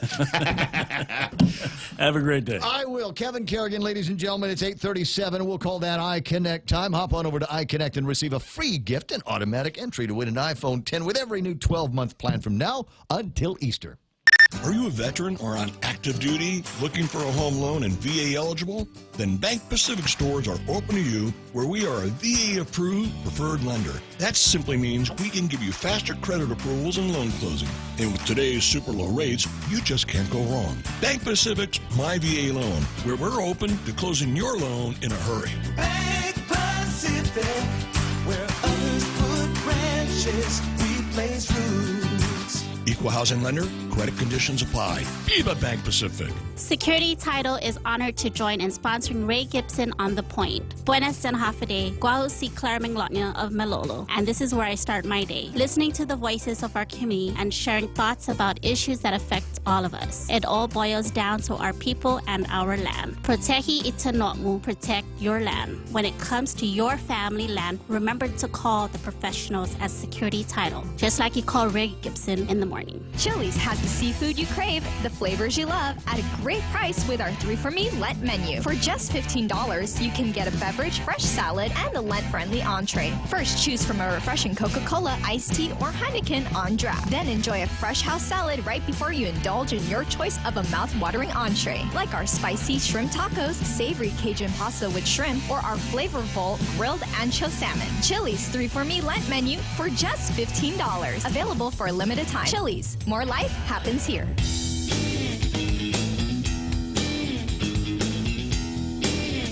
It's 20 away from 9 o'clock in the morning. My name is Ray Gibson, and it's just you and I now. Just the two of us yakking about all the things that need to get yacked about. took a phone call from Dr. Vince Akimoto earlier this morning. Had some unpleasant things to say about recent headlines and stories that are suggesting that Gita is taking in all of this dough from the qualifying certificates programs and dollars that would be earmarked for education and public health and that kind of thing. And the upshot is that Gita is holding on to those dollars. And so I said, well, I don't know anything. I know what a couple of people have sent me in the last 24 hours. And I thought maybe it'd be a good idea to get the director of Gita on the line so that he can answer to some of those claims in the media. So good morning, Jay Rojas. Good morning, Ray. How you doing? You know what? I'm doing all right. This is not a great connection. Where are you at? I'm actually in Seoul right now. Seoul is in Korea, Seoul. Yes, sir. Okay. Is this a Gita business trip? Yes, and I'm actually on my way over to San Francisco to help support out with the paperwork that we need to do to be able to file for their bond. Okay, and this is obviously this is a trip that has been planned for a long time. The port has got a bond venture that needs to move forward, and I didn't realize that was happening now as we speak. Are we actually going to be marketing this? Are people going to be able to start buying some of these port bonds? No, not yet. What we're doing right now is we're actually just finalizing some of the paperwork, the indenture, the the preliminary operating statement, to kind of go over all of the legal jargon and engineering documents that need to be presented to the credit rating agencies and the bondholders. Right. Understand the optics are kind of lousy while we're in the midst of all of these problems, and the director of Gita is on an airplane on the ramp in Seoul. Actually, it's part of the job. Just because I get on that plane doesn't mean I stop working. Understood. Same as me. I get on the airplane and generally keep working. And thank God now they have internet on the airplanes. So, as I said, a couple of days worth of stories out of the Pacific Daily News that are looking at some of the dollars that would come in as part of a qualifying certificate arrangement, which, as is usual in times of economic uncertainty, the qualifying certificates become a target. But in this case, dollars that are associated with those qualifying certificates that would flow through GITA to other places in the government, the hospitals, the schools, etc., that it sounds like GITA is keeping the lion's share of. Let's talk first about how that all gets set up when, if Ray Gibson was going to apply for a qualifying certificate of some kind, I would have to make some kind of indication that from my profits, what would normally be part of my taxes would then go back to GITA. Is that right? Absolutely. And, part of the QC program is to be able to look at how much we can do to be able to further economic development and future investment. And that's really what the QC program and the intent of the QC program when it was set up, as written in the Guam Code, to be able to do. So, it's one of those ways where we actually just recycle the money to kind of move forward. The QC program, that what the PDN neglects to actually put out there, it's had tremendous success. In the past 10 years alone, we've been able to sustain about a little over 2,000 jobs.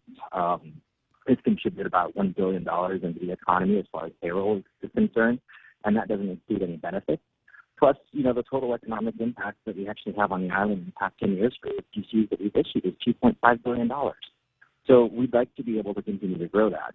When you ask the question about how it actually works and the procedures, so there's a regular QC program and a special QC program. Mm-hmm. The special QC program for the hotels, which was passed a few years ago, has its requirements as far as what returned to GITA for community contributions to be spent in different ways.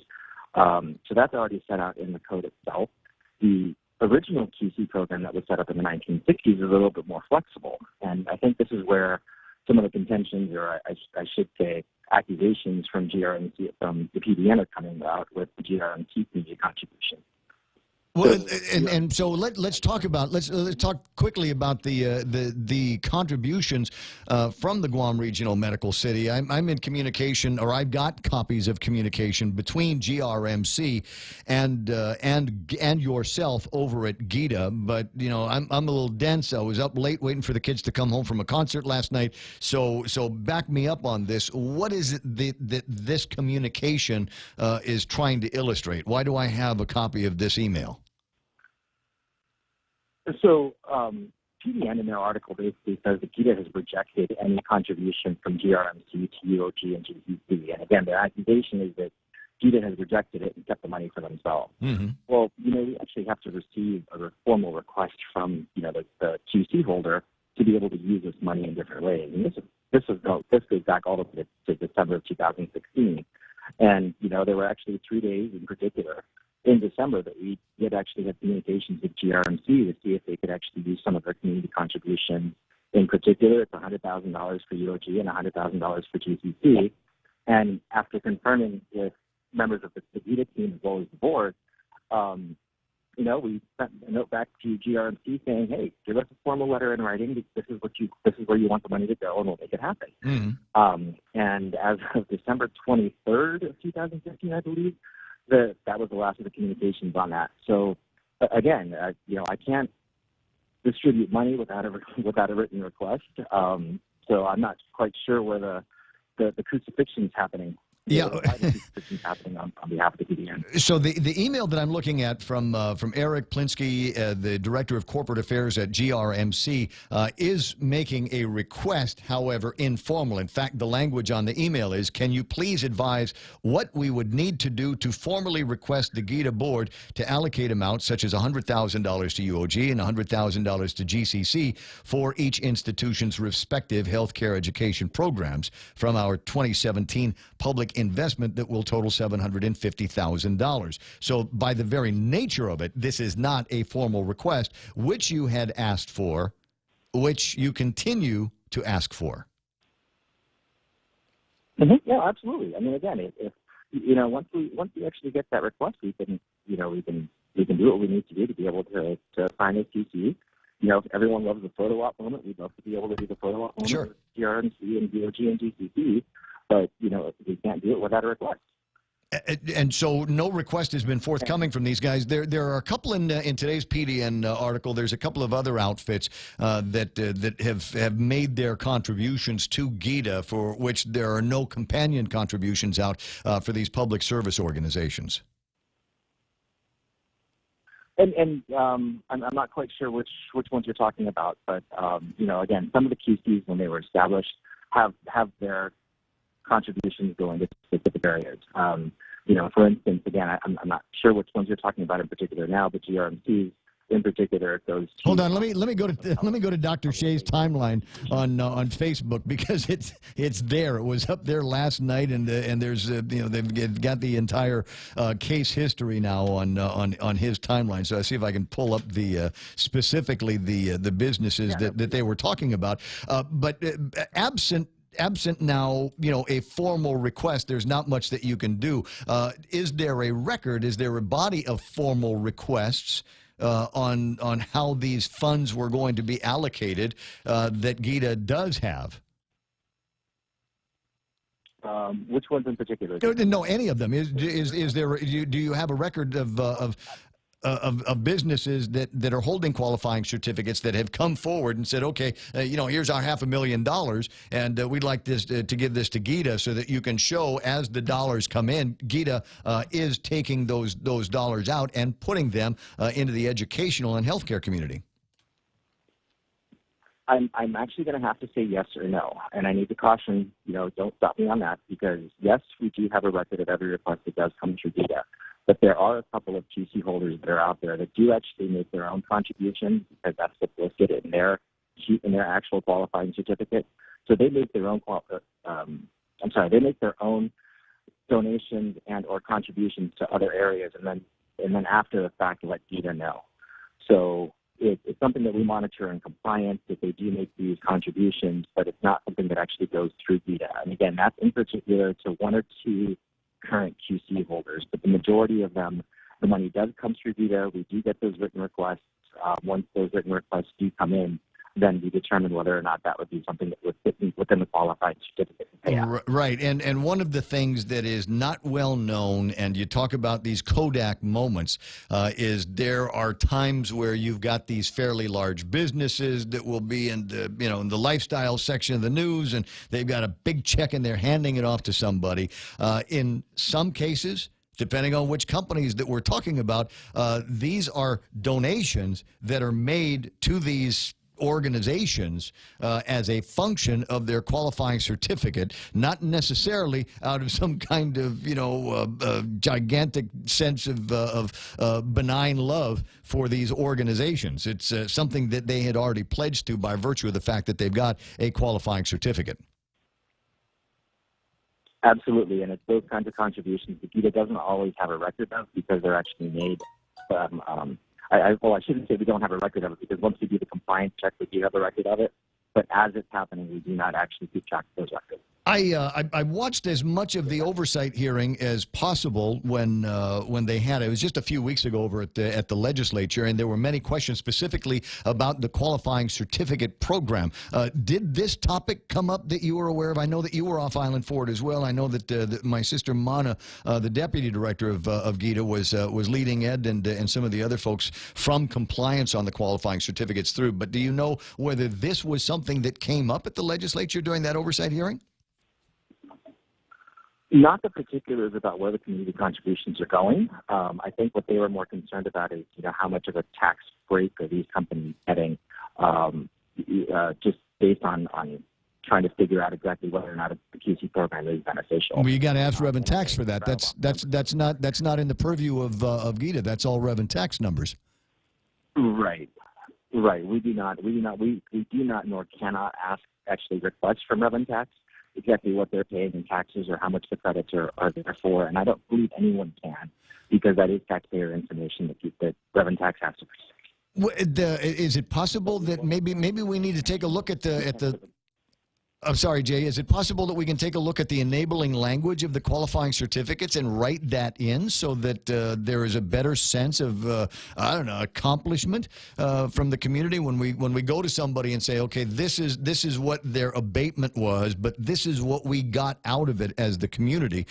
So if they didn't pay $10 million, but we got $15 million in additional revenue at the hospital or additional withholding by virtue of all of the people that they hired, we might be able to go through this and say, hey, yeah, this is a good investment for us. We'd have to actually look at that from a legal standpoint because, again, from the taxpayer side of things, it's not just revenue tax that would be controlling that, but you're also looking at federal and IRS laws and procedures. So one of the things that we do and we have been doing in the past few years is requesting from the QC holders themselves what their tax would have been or what their tax credits would have been, but they don't have to release that again because that is taxpayer information. It's not something that we can actually verify either. Well, yes, but are they generally forthcoming? I mean, if you go to these to some of these guys and say, okay, what would you have normally paid in taxes? What did your abatement look like for 2016? Do you generally get an answer? In some cases, yes, but not everybody does give us those answers. And again, we can't verify whether or not those answers are accurate with revenue tax. So it's the honor system as it's based on that. Okay. Now, with all of these dollars that are floating around, and again, the suggestion that GITA is keeping the majority of those dollars for its own use, do you have a figure available of what dollars are coming in through that port of the program and how they're being used at GITA? I don't offhand, but our budget is actually posted on our website, so that information is actually there as far as with how much is coming in from the QC program into GITA and or what is distributed. So we do have those records, but it's not actually. I don't actually know if we've actually ever compiled them to release them. Of course, if you don't, PDN will. Just saying. See, might want to have somebody pour through some of those numbers. Is there an accounting? Once those dollars come into GITA, are they kept in a separate fund? Are they kept in a separate lockbox to only be used by GITA with the advice and consent of your board? No. So some of the money that we do retain for GITA as far as economic development is concerned, most of it goes directly into a marketing account. And that, again, is exactly what we do to be able to help to fund further investment from some of these investment missions that we do go out on. Now, the rest of it, as far as the regular QC side of things, so stuff that would be going towards public health and public safety and whatnot, that's kept in a separate record outside of the GITA General Fund. Okay. So there is some kind of set aside. So it's not like everything goes into. So it would come into your general fund, and then based on what the formal requests are of these qualifying certificate organizations, then go into these known lockbox accounts until they're dispersed. Absolutely. Okay, I'm trying to understand the flow of the money here. So if you want to know how much it is, it's just a question of finding out when the payments were made, where those dollars went, and then based on the formal requests of these qualifying certificate companies, how much has gone out by way of benefit to these community organizations. Yeah, I mean, I think the largest. One of the largest things that I've actually approved in the past couple of years was support for the Junior Achievement Group.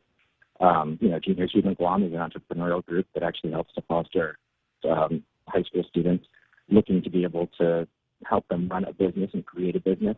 And that's definitely something that helps on the economic development side. So, again, the QC program supports quite a few different organizations. Some of the other things that have been purchased with the QCs are vehicles for public safety for T1. We're supporting sports tourism with some of the hotel QCs that are out there. And that's all stuff that actually wasn't in this article. So I think it's just a way that PDN just kind of wants to spin the fact that, hey, let's take a look at this. This is this is what Gita's doing. They're just taking the money. They're just taking the money and run. I'm like, absolutely not. So in the case of we have all the information to back it up. Okay, but in the case of like GRMC, I found the column I was looking for where the contribution is $750,000. They've identified a couple of $100,000 that they wanted to go to GCC and UOG. There's a balance here of about $500,000 that has been used, that it says that Gita has kept. So if GRMC came through and said, listen, we found another place where we might want to send $250,000, could they make a formal request and those dollars then go out to support, say, GMH? Yes, actually they could, and GMH could do the same thing. Okay, so the money's there. It's not a question of Gita's keeping that money and spending it. The money is there if GRMC puts together a formal request to take that $500,000 that is outlined in today's PDN. There's no reason why it couldn't go where they want it to go. Absolutely not. And again, it works both ways. It doesn't necessarily have to be GRMC that would need to make that request. GMH as well, and we've been working with GMH to be able to figure out.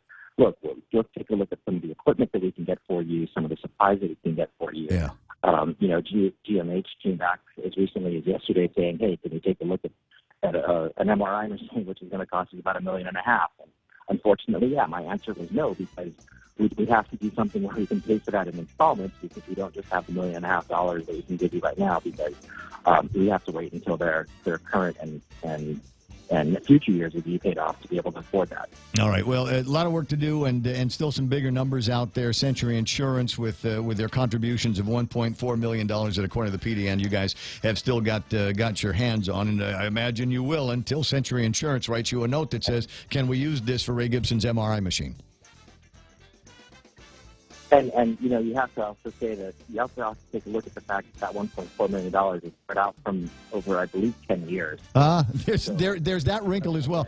Hey, Jay, listen, I'll get back to you after you've landed in San Francisco and start talking about some port bond issues. I got to run. I'll talk to you later. We are KUSG Hagutnya. Time for Fox News Live. Searching for suspects. I'm Lisa Lacera, Fox News. Authorities in Austin, Texas, trying to determine who's behind 3 bombings that have killed 2 people and injured 2 others over the past 10 days. Police say they do not know who this bomber is targeting or how these bombs are showing up on people's doorsteps. But what they do know, the person building these bombs is highly skilled, discreet, and deadly. These explosions are obviously powerful enough. You all saw what happened at the initial incident 10 days ago, that it caused significant damage to that front porch area, and there was significant damage done this morning as well. There is a certain level of skill that is required to put a device like this together successfully, and then to have it detonate in the manner in which these are, and to cause the significant injuries and death that they have. Chief Brian Manley says they are working closely with the ATF and the FBI. Fox's Hillary Vaughn in Austin. Texas Governor Greg Abbott offering a $15,000 reward for information leading to an arrest. No evidence of collusion between the Trump campaign and Russians. That's the finding of a draft report from the House Intelligence Committee. Fox's Steve Rappaport has this live. Lisa, the draft report also concludes there's no evidence of collusion between Russia and the Hillary Clinton campaign. We found no reason to think that there's something we're missing in this regard. We've talked to everybody we believe we need to talk to. Texas Republican Mike Conaway tells Fox's special report with Brett Baer the committee still has work to do. We also have some recommendations, we'll have recommendations that speak to what we do in elections going forward, how important it is for Americans to be on guard on a process that's sacred to our democracy, our representative republic, quite frankly. The final report will not be released until Democrats add their input and the material is classified. Lisa? Steve, the 3rd snowstorm in 10 days about to slam the East Coast. We're going to see a ton of snow. Massachusetts Governor Charlie Baker, parts of that state could see a foot of snow. Fox News, fair and balanced.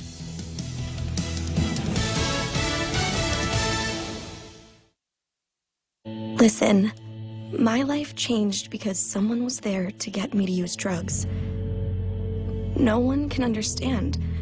Whether or not they've struggled with addiction themselves, people seem to think that having someone who will listen is gonna help make it better. I'm realizing that I need help. I'm listening. I need help. I'm realizing that I think that having someone who will listen is going to help make it better.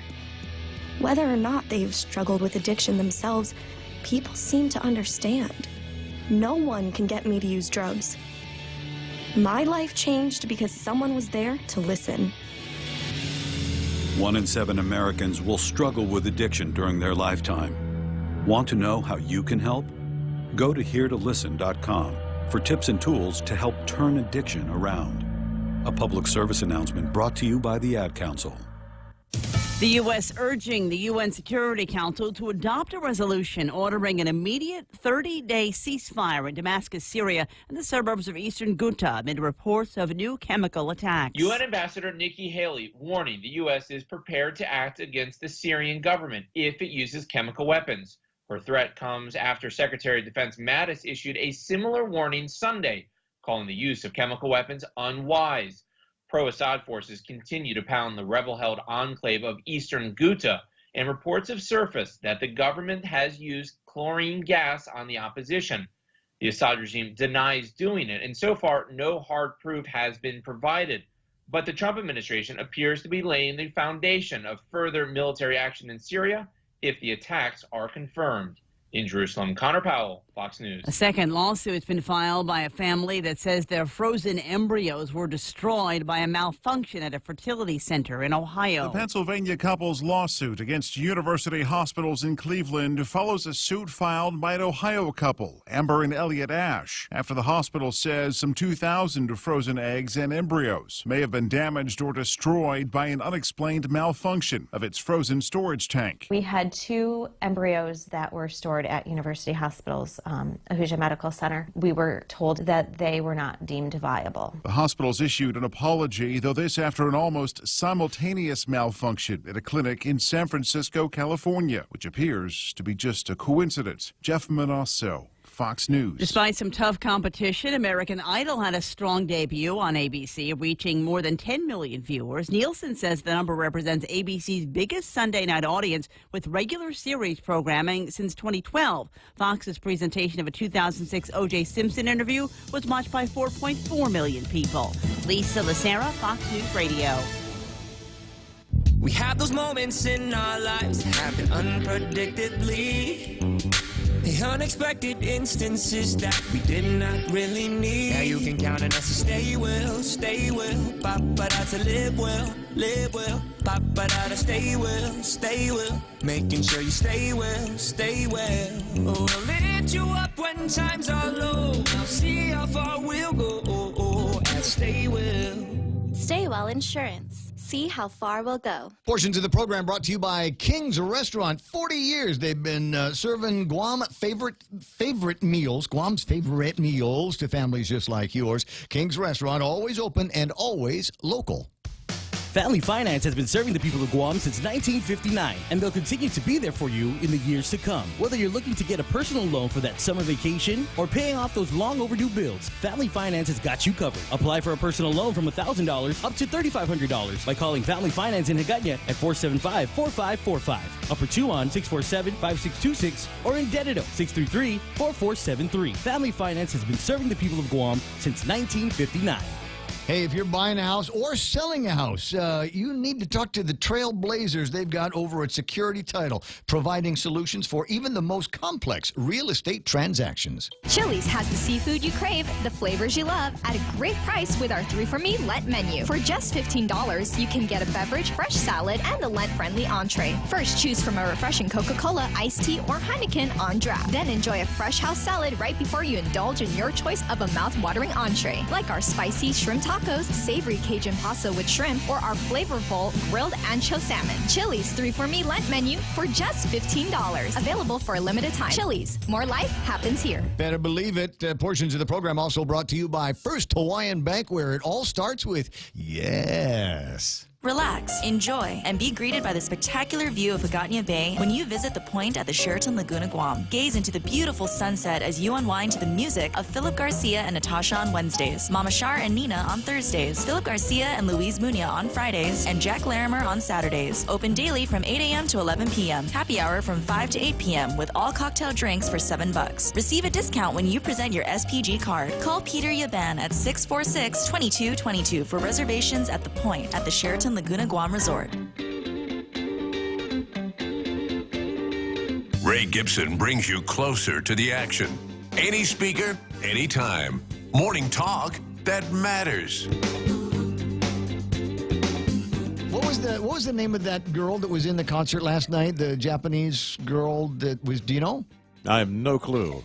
Okay, so this is the kind of parents we are here. All of our children were there at the thing last night. So this is my excuse for any drowsy moment I might be having on the air right now. Is that as I waited till the 17-year-old driver came home with the 13-year-old sister to make sure that all the chickens were back in the house at the right time. So about midnight before I was able to close my eyes, knowing full that everybody was where they were supposed to be. And so what time did you say your guys came in? Mine came in at close to 1, probably. Yeah, my 19-year-old 1 a.m. Yeah. So what was there another thing going on last night? No, now you're making me question that adult. Yeah, that let's little start making adult some I have phone in the calls. house. Where exactly were you? How come Ray Gibson's kids got home at midnight and you didn't come home until about 1 o'clock in the morning? There's a guy voice that you're going to hear that you've heard on the radio in here before. Neil Nedley is back in the studio because you're kind of keynote for this other thing. I didn't realize at the time that there were 2 separate Neil Nedley events going on this week. You've got your own deal that was put together by the folks over at Staywell? At the SDA. No, I'm sorry, SDA. SDA, yeah. And so that's their kind of deal, but you're also working with the Chamber Business Women's Network, right? Yes. Correct. Yes. Okay, are they the same? Is it the same event? No, 2 separate organizations. In fact, maybe I can step in since I'm the chair. Poor Dr. Neil is over there going, someone step in here. But I'm the chair. Right. I'm Christine Lujan. I'm the chair for the Chamber of Business Women's Network. That's so I funny. know. Once you hear my voice, you know. But, I'm going to have to say we did this in true Guam style. We heard he was coming out. We had an event already scheduled, and then we thought, wait a minute, we have a doctor coming out that's actually a pretty amazing guy, and maybe we can piggyback on that event. So we actually structured our event to coincide and culminate into what is our event.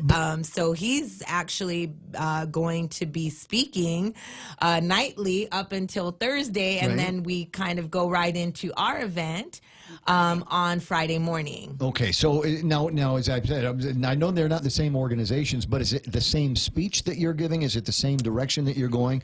Because it seems to me that Chamber Business Women's Network, if you will, it seems to me that they're not in the same line, or are they? Why, I can argue that. There are so many, his topics are so, broad. He hones in on all these different things every night, right? Like I'm going to the one tonight because I obviously have a highly addictive nature and I need some kind of practical, seminar to kind of talk me off that ledge that I'm always on, right? So for this one, we knew we wanted to do a women in transition too, because women, obviously we're a women's network that our committee caters to the women members of our chamber that transition through like different interferences in their lives, right? And so, I'm going to say in the last year, we've been evaluated after every event. Our committee really focuses on providing development events that help other, women network and that's kind of networking and marketing and personal branding. Now I've got a grief counselor in the studio with me. So I'm going to tell you though that every time we fill out those eval forms at the end, guess what always comes up? What topics would you like to see us cover? How to balance my life, how to balance my workload, the stress, the anxiety, the depression, and those come in different forms at different stages in your life, right? And as women, we tend to yes, we are definitely more of the extrovert, right? Men are more the introvert, but they're also, we also have a way of just over analyzing everything. And so when we he had already Notice decided. how quiet I am here. I I'm not know, I saying know. a You know, trust me. word. I wish I could split my brain in half and say I want that kind of patience and that like practical solution that my husband has to everything. You know, as far as just. It's this easy. Just ask yourself this, and I'm like, you make it sound so easy. It's not easy. Well, but women generally have more balls in the air than men do. I mean, for the most part, for all intents and purposes, go to work, get a beer with the guys, go golf, whatever. You know, it's a rather simple life that we have because we're not the primary caregivers of the kids. In some cases, grandkids, and keeping businesses going, and dealing with the whole other network of people that you have in your life. And so there's always something going on, and I know from my own experience, sometimes it's difficult when you lay down at night to shut your brain off so that you can go to sleep. Yes, and for that's, sure. And imagine, and that's me saying, I'm a guy saying, imagine what it's like for somebody with a few more demands on their time. Oh yeah, I mean it's a fight or flight every day, every hour, whatever it is. The great thing about this is that yes, Dr. Nedley is our keynote, but what we're going to do is get up close and personal with some women in the business community who have experienced some sort of pivotal, interference of stress, anxiety, or depression, or in this case with Darlene, grief. And what we really hope is that the women can be a little bit more open about it, not let it be so taboo anymore. Because, we become too dependent on medication and just those quick fix remedies that we don't realize that it is a mental state every day. There's how many people? There's think about the headlines that we talk about sometimes. Opioid addictions, and we've got people that will find other ways that they'll self-medicate, and maybe doing that instead of going to find some kind of counseling for whatever it is the problem. Go find a counselor and just, if for no other reason, narrow that down as one of the things that's not a problem in your life. Maybe it's something else. I don't know. Maybe it's a menopause, which is a physical. I made. Darlene is just snorted right there. I'm getting hot flashes right now, so I don't know. Maybe. No, it's 9 o'clock. The air conditioning naturally kind of goes down. Like, whoa. But things like menopause and is there such a thing as a female midlife crisis? They say, guys, we go out there and grow a ponytail and start driving a sports car like my producer over here. So is there that kind of thing for women as well? Oh, absolutely. And, our topic, you were asking about topic when it started, but it's going to be on emotional intelligence. And for women, it's a very important aspect to be able to learn how to even counsel themselves. When we teach emotional intelligence, we actually teach our participants how to become their own counselors. So they're not having to be dependent on all of these other things that we've just mentioned, from self-medicating to always having to go to a counselor for the next crisis. Overeating, over-drinking, all of those kinds of things that will happen. So let me ask the question that may be obvious to the listeners, but maybe not to the other guys that are listening to the program right now. But you're a guy. What do you know about the issues that are floating around in these women's heads? Well, I treat mostly women, obviously, mostly with depression and anxiety. Here. Oh my gosh! I see. I think I understand. 70% of our patients in our depression and anxiety program are women, and partly due to the fact that they do have more on them, but secondly due to the fact that they are willing to seek help easier than men are. And so men also can have pretty high rates of depression and anxiety, but they just try to buck it up. Right. And then they don't seek help, and then they start getting into a lot more complications where women come earlier before they necessarily crash. Isn't that the case sometimes with even just regular health issues? I mean, I know I have to be at death's door before I even bother calling the doctor and saying, asking after an appointment. How do you know that there is something more? How do you know when you're depressed? And sometimes people just got the blues and they listen to a song on the radio and that might trigger them. How do you know that you've gone into something more long term? Well, it has to last 2 weeks or longer. Okay. And so if it is 2 weeks or longer, then that's when we start using clinical depression and major depression. First step should be? First step actually should find out the underlying cause instead of just medicating it right off the bat. And so when someone comes to me with depression, I need to learn more about them to see what the underlying causes are.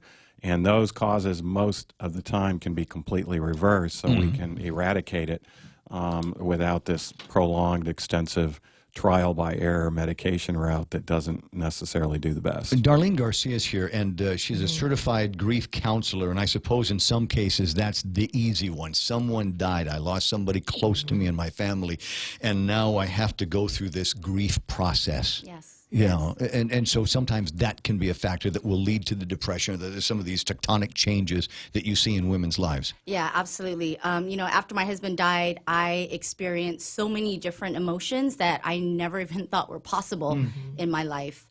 But it wasn't even just the emotions, you know, it was the health issues as well. I was a fairly healthy person prior to his death, and literally within 2 weeks, I lost 15 pounds.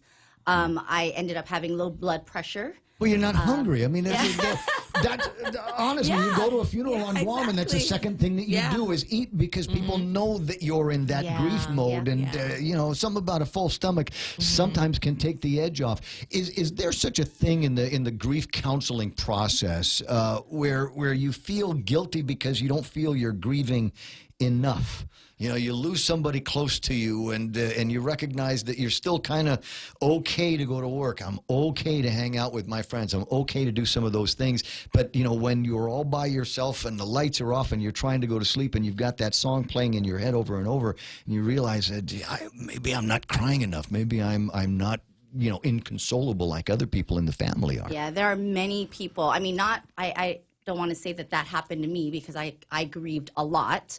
But there are definitely many of my clients that come to me that feel like they need to be stuck in this grief because it keeps them closer to their loved ones. That's kind of the mentality that they have.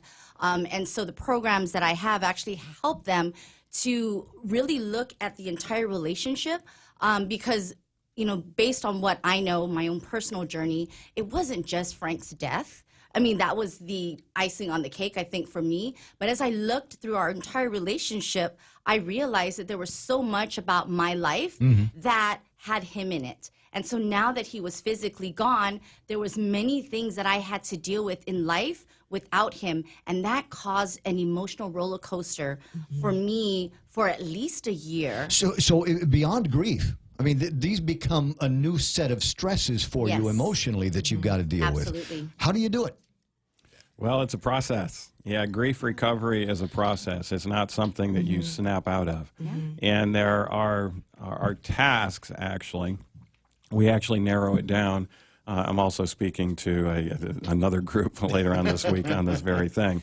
But there are 5 tasks of recovery, and I'm sure she's familiar with a lot of those as a grief recovery counselor. And we have to go through the proper healing in order to be able to come out on the other end. The good news is, for every disappointment, there is an appointment if we go through the proper process. Oh, I like that. Where is, and that's a good place to launch into a different part of the conversation, because it sounds like there it almost requires a place for spirituality in this conversation. So it's not just you and maybe a therapist that are in your head together battling literally what some of these demons can be, but maybe there is a place where we can talk about spirituality, higher callings, and the desires of whatever the great entity that you believe in that wants you to be a happy person. Yeah, exactly. This is where we start getting into our meaning and purpose. And it's actually important as part of the healing process to cognitively process all of this. You know, what is my meaning? What is my purpose here? And we reevaluate those things sometimes when we're going through cognitive thing that you're talking about, because a lot of times, a lot of people, like I said, just figure out a way to self-medicate and maybe or drink too much, or other things that they ought to be doing. So it's an interesting conversation. Women in transition, and so it's not networking, it's not personal branding. It is too. You know, and I think that these women who are going to share their stories they're going to make these other women feel like that's okay. You know, I can talk about it. I have other women who in their personal and professional lives are struggling with these same things, with these same demons. And I can look to this network of women for help. And I think that's what it is. You know, Ray, we're such a small community. And, you know, that's one of the things that the Chamber has always strived to be, is to offer you that opportunity to get the help you need, whether it's resources to excel at your job. But even this has something to do with that, okay? Because for me, my anxiety came because I was so busy trying to climb that corporate ladder that my mind wasn't catching up with my physical, like, you know, job and my tasks. I'm in marketing. I'm always moving. I mean, if I don't have a deadline, I have no purpose. So when it came to the point where I completely burned myself out, that was when I realized I had anxiety. I was diagnosed with anxiety and panic disorder, and my sister has it too. And I think a lot of that has to do with these women just trying to get everything done so quickly. And then we realize, okay, what's in it for me? What is my purpose? You know, so we want these women to come together, and just for the record, Ray, this is open to men. I have men come to our events. I mean, who better to learn from than women in the room, right? Well, I mean, really. The conversation about catharsis and how that can begin, that healing can begin, if for no other reason because you're in the room with people that have gone through similar things before. And if for any other reason, I'm a believer of, I consider it an emotional fact here, is when I see somebody else's problems, when I see the nature of things that other people are going through, I hug my problems. I hug my issues. I love those things up because it doesn't matter how bad what I'm going through is, somebody is going through something that is 100 times worse. So I just love up my issues. You know, we were talking about the steps that you've got to take and finding your true meaning and your purpose. So before you were a grief counselor, what did you do? I was in HR. I was in corporate America. And when my husband died, corporate America seemed very, it didn't make sense to me anymore. And so a big part of that was in corporate life, I think, or just in business or in your professional life in general, many people don't understand that emotions is part of being human, and they expect you to leave it at the door. And so I could not go to work and compartmentalize my grief. Right. I felt like I was suffocating. The other part was, you talked about spirituality and deeper purpose. This is why I do what I do. This is my deeper purpose. This helps me on my healing journey as I continue to live without my husband and be able to share my heart and to show other people that they can heal, right? That you don't have to stay stuck in your grief. And, you know, going to Dr. Nedley's talk last night, I was so intrigued because I know that food has a huge, it's a huge factor in what we go through emotionally. And so I was very intrigued by what you were saying last night, but I can totally see tying what his studies are to the work that I do, because I deal with emotion straight up, right? We're dealing straight with emotions, and that's pretty much it. But when you go dig deeper in what you're doing, it really validates the course that I'm taking these people on, the journey that I'm going on myself. And I think that it goes hand in hand. So I'm very inspired by Dr. Nedley's work.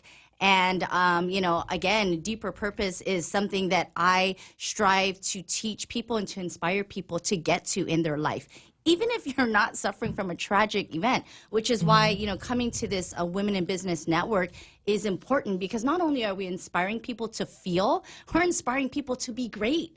Be the best version of yourself. Network with like-minded individuals or women that you aspire maybe to be like, and get tips. You know, walk away with something that can help you be better.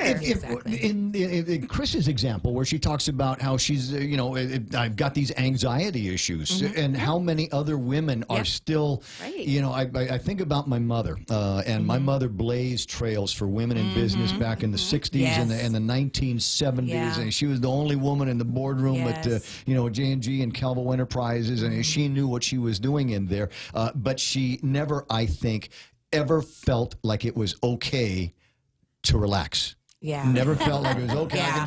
I've earned my seat at the table. Yeah. It's all right Yeah. now. And that's most You women. guys still have that. I mean, it's 2018. That's still an issue, right? Yeah, Yes. absolutely. I mean, well, I have to say it's never been a gender thing for me because in my mindset and the way I was raised is that everybody deserves a seat at the table, but you have to work You've also hard got a for great it. matriarch over in your shop. Yes, I do. I Yes. do. And I'm so blessed by that. But really, it's really work hard. I mean, you don't have to be the best at what you do, but you have to want it as badly. But that mindset alone is, if that's my driver, then I'm never going to be the best, for myself. So having these, discussions, offering opportunities where we get, national acclaimed speakers out here, talking to our women and our men.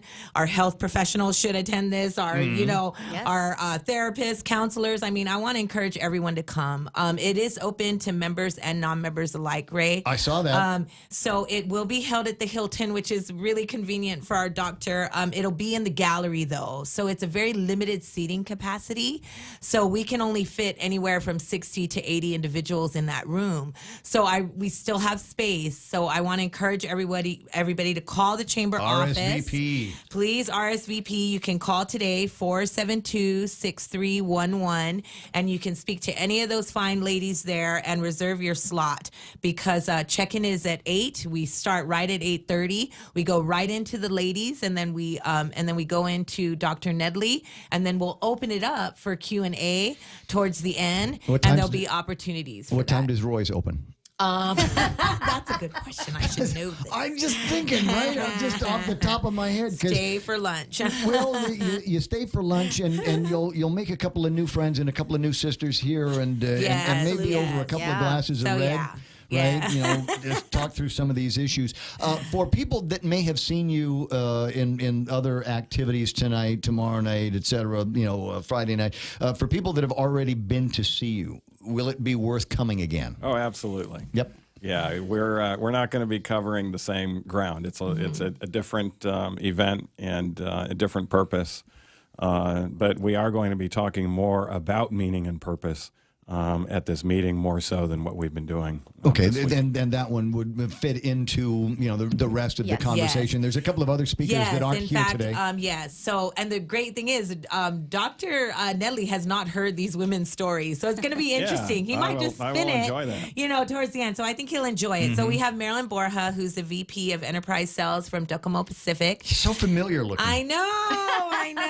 We didn't plan that. She really, it's her or me. So I said, I talk too much. And then we have Sandy McKeever, who is the president and financial advisor for Asia Pacific Financial Management Group. So we just got an amazing lineup. I want to encourage everyone to call the chamber, RSVP, come on out. This is your last opportunity, I think, right, Dr. Nedley, to see you in action. Yeah, that's right. Yes. I'm taking off that afternoon to pull out. Well, but you're going to come back, right? No. Ever? Oh, well. I'm sure he'll be back. It would be a long time if we ever do. No. Maybe there is something the chamber can do for the guys. And get all of the guys together, and instead of doing, I'm not saying that we all got to get touchy-feely and everything. I'm just saying it would be interesting to hear from some of the guys about how they have dealt with some of the issues that they've got in front of them, or find new ways to deal with some of those issues. You can go to the chamber golf tournament tomorrow. And all hang out together, but I don't think Dr. Nedley has time for that. There will be catharsis there as well. I know. It's 9:30 in the morning, and she's mentioned to call the chamber, and I don't know what the telephone number is off the top of my head. 472-6311. 472-6311 or info@guamchamber.com.gu and let them know. The most important thing that you've got to do is RSVP and then make sure that you buy the tickets. I'm a member. If I show up and I don't have any cash, I can charge, right? Yes. As yes, usual. You can. Yes. Perfect. Yes, you can. And we have a non-member fee as well. It's open to non-members. So. Thanks so much for coming in. Thank you so much, Ray, for having us again, for having Dr. Nedley back and Darlene here. No. We were a little bit rushed the last time, so I'm glad that we had the opportunity here to talk about this and to bring in another angle on the conversation, which is grief. And many times things will stem from that, and you just don't even know. So it's good to be able to identify all of that. Bottom of the hour, it's as we say, it is 9:31 in the morning, and that is iConnect time. And what do you got? get to do with iConnect? Well, until it gets to be Easter, head over there and receive a free gift, an automatic entry to win an iPhone 10 with every new 12-month plan from now until Easter at iConnect. $7 meal from Circle K. Get your choice of 2 Nathan's all-beef hot dogs or a half-pound Nathan's all-beef footlong, a big wrap bag of chips, and any size Polar Pop. That's a giant deal of a meal, all for only $7. Circle K. Take it easy. The Extra Point with Jerry Roberts of Guam Training every morning on The Ray Gibson Show. You don't always have to do big things to make a big impression. I'm Jerry Roberts, and that story is next on The Extra Point. At Micronesia Renewable Energy, values matter. So all of their solar energy systems come with guarantees and the most value. No shortcuts, all quality. It's giving you that solar energy system at the best price. It's using highly efficient solar panels with typhoon-proven racking, built by highly skilled local technicians, so your system performs and saves you money. It's total peace of mind all the time. Not all solar companies are created equal. For experienced quality solar, it's MRE. Call 632-2613. MRE, the smarter choice. Subway's got your fresh choices for Lent. Sink your teeth into the classic tuna or indulge in the mouth-watering greatness of our seafood sensation. Or try our tasty Veggie Max, a delicious vegetarian patty free of artificial colors and flavors. All our subs are served on freshly baked bread paired with vegetables, cut fresh daily in restaurants, and sauces that are sure to excite your taste buds. Visit any of our convenient locations today at Subway. Fresh is what we do.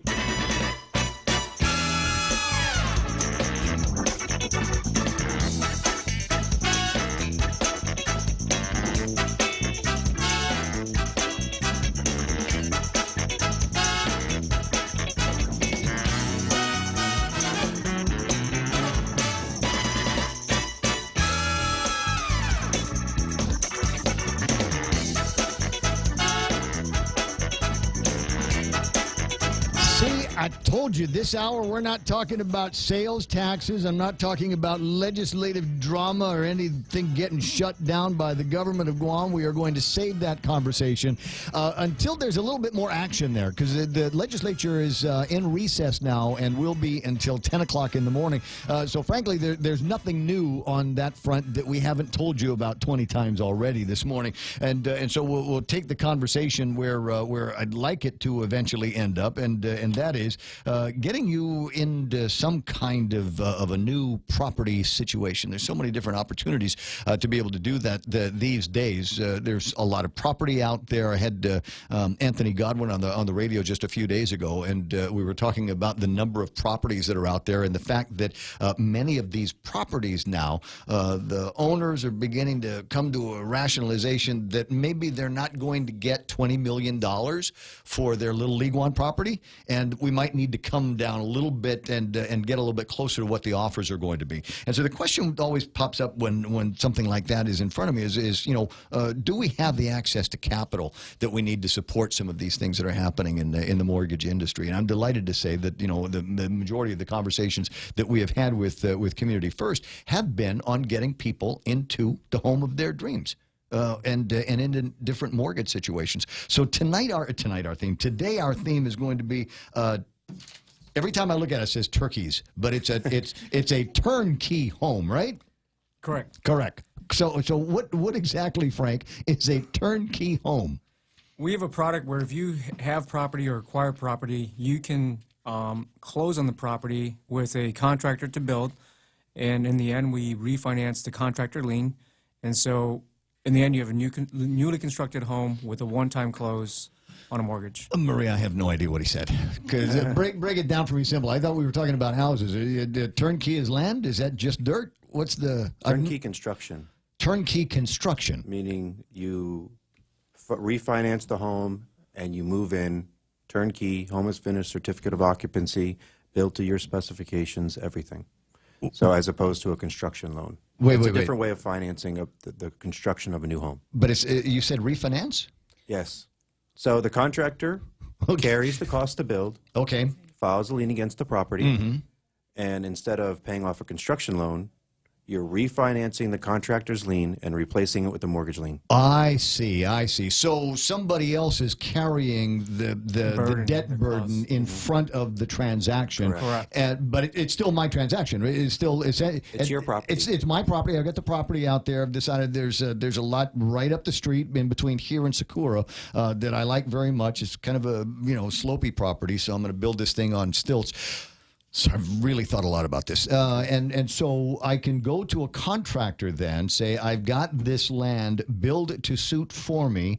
He will go and get the money to build the place, right? Yes. And then I come to him after it's all built. I go to you after it's all built, and then I take out a mortgage, pay down his lien.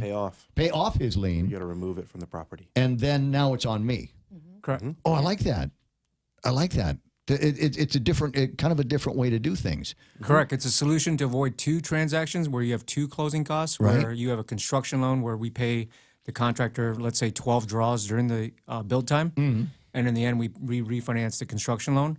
So in that scenario, you have two loans. With the turnkey product, you have one transaction, which is one set of closing costs. Yeah. So there's a major advantage there, just based on where some of those costs are going to end up being. But where does it get tricky for the consumer? Where does it get tricky for me? I mean, there has to be a very clear understanding, a clear communications, I assume, between me and the contractor, right? Sure. You want to have your construction contract spelled out. You want to have your punch list, how much everything's going to cost per square foot, cost per tiles, cost per appliances, the types of countertops. You want all that squared away so the contractor doesn't go over budget and go beyond what you would be approved for. So if he does go over budget and beyond what I've already been, Marie's over there going, yeah, okay. I said you could have $300,000. The contractor comes back with $350,000 worth of work. What do I do then? What is my recourse? Well, actually, on a turnkey construction, you're already, when you come in to submit the application, you already have that agreement between you and the contractor as far as his construction costs. Okay. So therefore, he should not exceed what was agreed on already. He should not. Should not. Okay. So, but if he does, then that's something that would be negotiated in between the construction phase. So it's not okay. So there is, as I said, vital to have the communications all the way through this process. Yes. But the process doesn't end when they take out the lien. The process doesn't end there. You're constantly communicating with them. So when he comes back to you and says, "Yeah, listen, I thought I was going to be able to do this for $100 a square foot." Find me that contractor, and comes back and says, yeah, I can't do it for less than $175 a square foot. You have the opportunity to go back in and renegotiate with him on the construction so he builds smaller. Correct. Or less. And what we've seen is, the contractor's carrying the cost the whole time, the 9-12 months that it's taken to build. They want to get paid. So they're going to keep it at the budget, at the price that they know that you can afford so they can get paid. Because if it's going to delay them getting paid, going over budget, they're kind of hurting themselves for a period of time because they're not recouping that cost to build. So, how often does this happen? I mean, how often does it come up as an option for a lot of home guys? Often enough. We've seen more turnkey than actual construction loans because these little contractors they have to pledge a certain number of their assets to get bonded and insured, and we require that on the construction loans. Okay. On the turnkey, they don't need to be bonded or insured. So long as that certificate of occupancy is issued by DPW, then everything's been built to code. Yeah. So are there a lot of guys that you're working with here on the contracting side? I mean, we have a handful. We actually have a handful of loan applicants that are coming to close in the next 90 days. So it's a product that we sell if they own property, or if they're thinking about it down the road, because it's a win-win. In this environment out on the island, the lack of inventory there's a lack of inventory for new product. Here, yeah. So now you have a homeowner who owns land, and in the end, they have a newly built house for roughly, $150 a square foot. Yeah. Roughly. Right. Okay, so while I'm thinking about this now, because I've got the thought in my head, and one of you guys is going to say something, and I'll go, wait a second, there's another, rabbit hole I can jump down into here. So when we're talking about customers that have access to land, that are sitting on some property. Maybe grandma left it for them when she passed away, and or maybe you got a great deal on a piece of property. If you want to know about any great deals on pieces of property, make friends with the mortgage people, right? Because they know all of the deals before anything gets printed, right? Correct. Always a fact. Always a fact. So I've got access to the land. I've got the property, and so you hook me up with a contractor that will build to suit at about $150 a square foot, right? Correct. Okay. What if I don't have the land? Then we can give you a loan to buy the land, and then down the road you can build on it. Okay. So, but in that case, then I'd have the two closings, right? Correct. You'd have a closing for the purchase of the land, and then you'd have a closing on the turnkey when the home is done. Okay. Now, and so as you say, you're starting to see a whole lot of this kind of activity because, as you point out, as anybody else will point out, there are a lot of people now looking at what had just been disused, unused, almost derelict property over the years, and saying, I think now is the time to do something. Now is the time to build that fourplex. Now is the time to build that house. Oh, speaking of fourplex, can we do that for rental properties? Can we create for other than personal use? Yes. You can. Yes. Well, this just gets better and better. So it doesn't have to be your family's first home. You can build something that you can lease out to 20 Navy guys, right? Yeah, correct. It could be a 1 to 4 unit, but it would be a 15-year mortgage. Once you refinance that contractor's lien. Well, 15 years. If you do it right, you've got income coming in on those properties, so it shouldn't be much of a problem being able to cover that note inside of 15 years. Correct. Plus, there's always the option to refi down the road. Because we're flexible like that? Yes. Oh, I like some of these programs. All right, so if you've got the land, this is how you do it. If you don't have the land, this is how you do it. And there is a piece of property that I have in my head right now that is maybe an acre, 3/4 of an acre, and it's got something on it, but nobody lives in it except the homeless and the squatters out there. Can we create a program? So I've got the land, I've got this property, there's something on it. Can we make it so that this construction lien also incorporates the raising, if you will, the demolition of the existing building? Yes. It's part of your contract. Yep. Oh, nice. Nice. Okay. Generally shy away from asking about interest rates, but I can assume that this falls in line with the rates that you charge for all of the other mortgage products that you have at Community First? Yeah, Jessica is shaking her head up and down. Jessica is the boss. It's a and she said yes. It's a refinance transaction. So what the rates are for typical refinances and 30-year mortgages, 15-year mortgages, they apply. Okay, and so about finding, it says to ask about how do you find a turnkey home, but it seems to me that would be based a lot on the individual, whether or not they've got access to the land or have identified property that they'd like to buy so that they can use that to as part of this turnkey process, right? Correct. Okay, are there other ways? I mean, besides calling Marie and saying, "Hey, what do you know? What did you find out? Who just got the refi? Who just got the repo? Can I have that?" Come on. That's one of the questions that you don't get to ask all the time, but it's done. There are unfortunately some times where you've got somebody that wasn't able to make the note all the time, and the property gets reattached. And in some cases, bank doesn't want to be in the real estate business, so generally those tend to go back out. And maybe it's possible that some of those can be used to support your turnkey property dreams come true, right? I like the idea. If you'd like information on this, if you want to know more about it, then call Community First. Who gets to be the boss? Who answers the phone on something like a turnkey? We all do. We all do. Okay, all right. So if you've got, if you're sitting on some property and you're wondering what to do with it, maybe you've already got your own home. Maybe you've already in a perfect situation.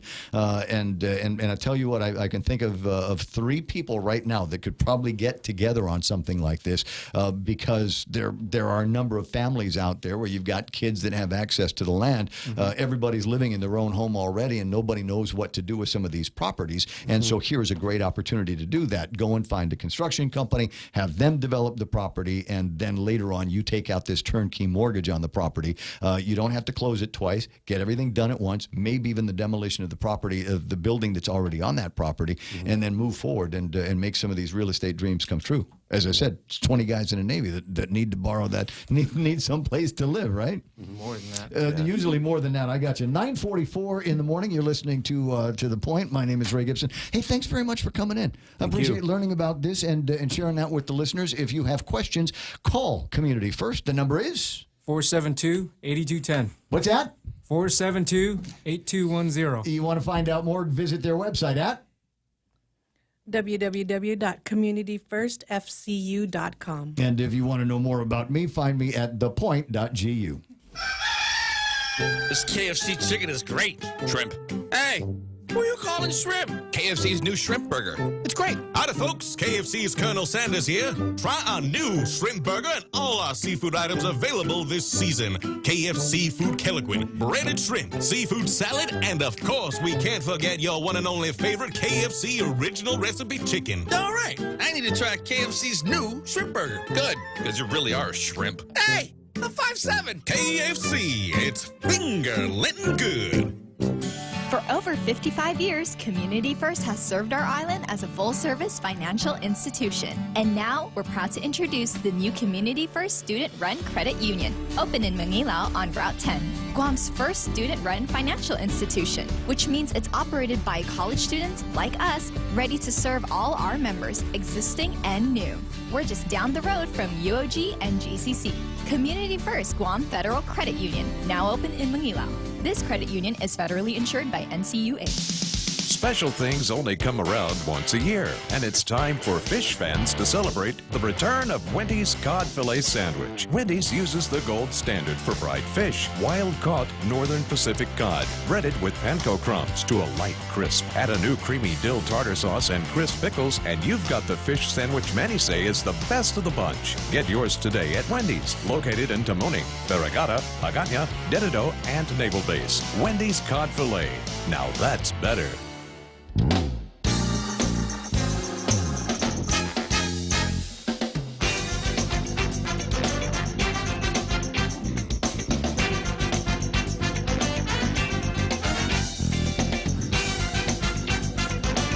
9:48 in the morning. Hi, the Ray Gibson program until it's not going to be anymore. And so at 10 o'clock this morning, the legislature goes back into session to have that. Nothing there? Okay. We'll go back into session so that they can talk about the. Oh, see, I promised I wasn't going to talk about it this hour. I don't want to renege on that promise. Just say they're going to go back in, and we'll see what happens. Suffice to say that there will be conversation about whatever it is that they do in the social medias today, and. At the very least, it'll be contentious. Yeah, well, I think so. I don't know. I think the guys, you know, they're staying on that strategy, on the tactic over at the legislature about, look, everything gets a public hearing. You got to have a public hearing. We are not going to be doing one of these things, as was done in the past. Where legislature kind of made a couple of very, very poor decisions and ended up paying for it in the next election cycle, because even though it did have a public hearing, they went against the sentiments of the community in a huge way.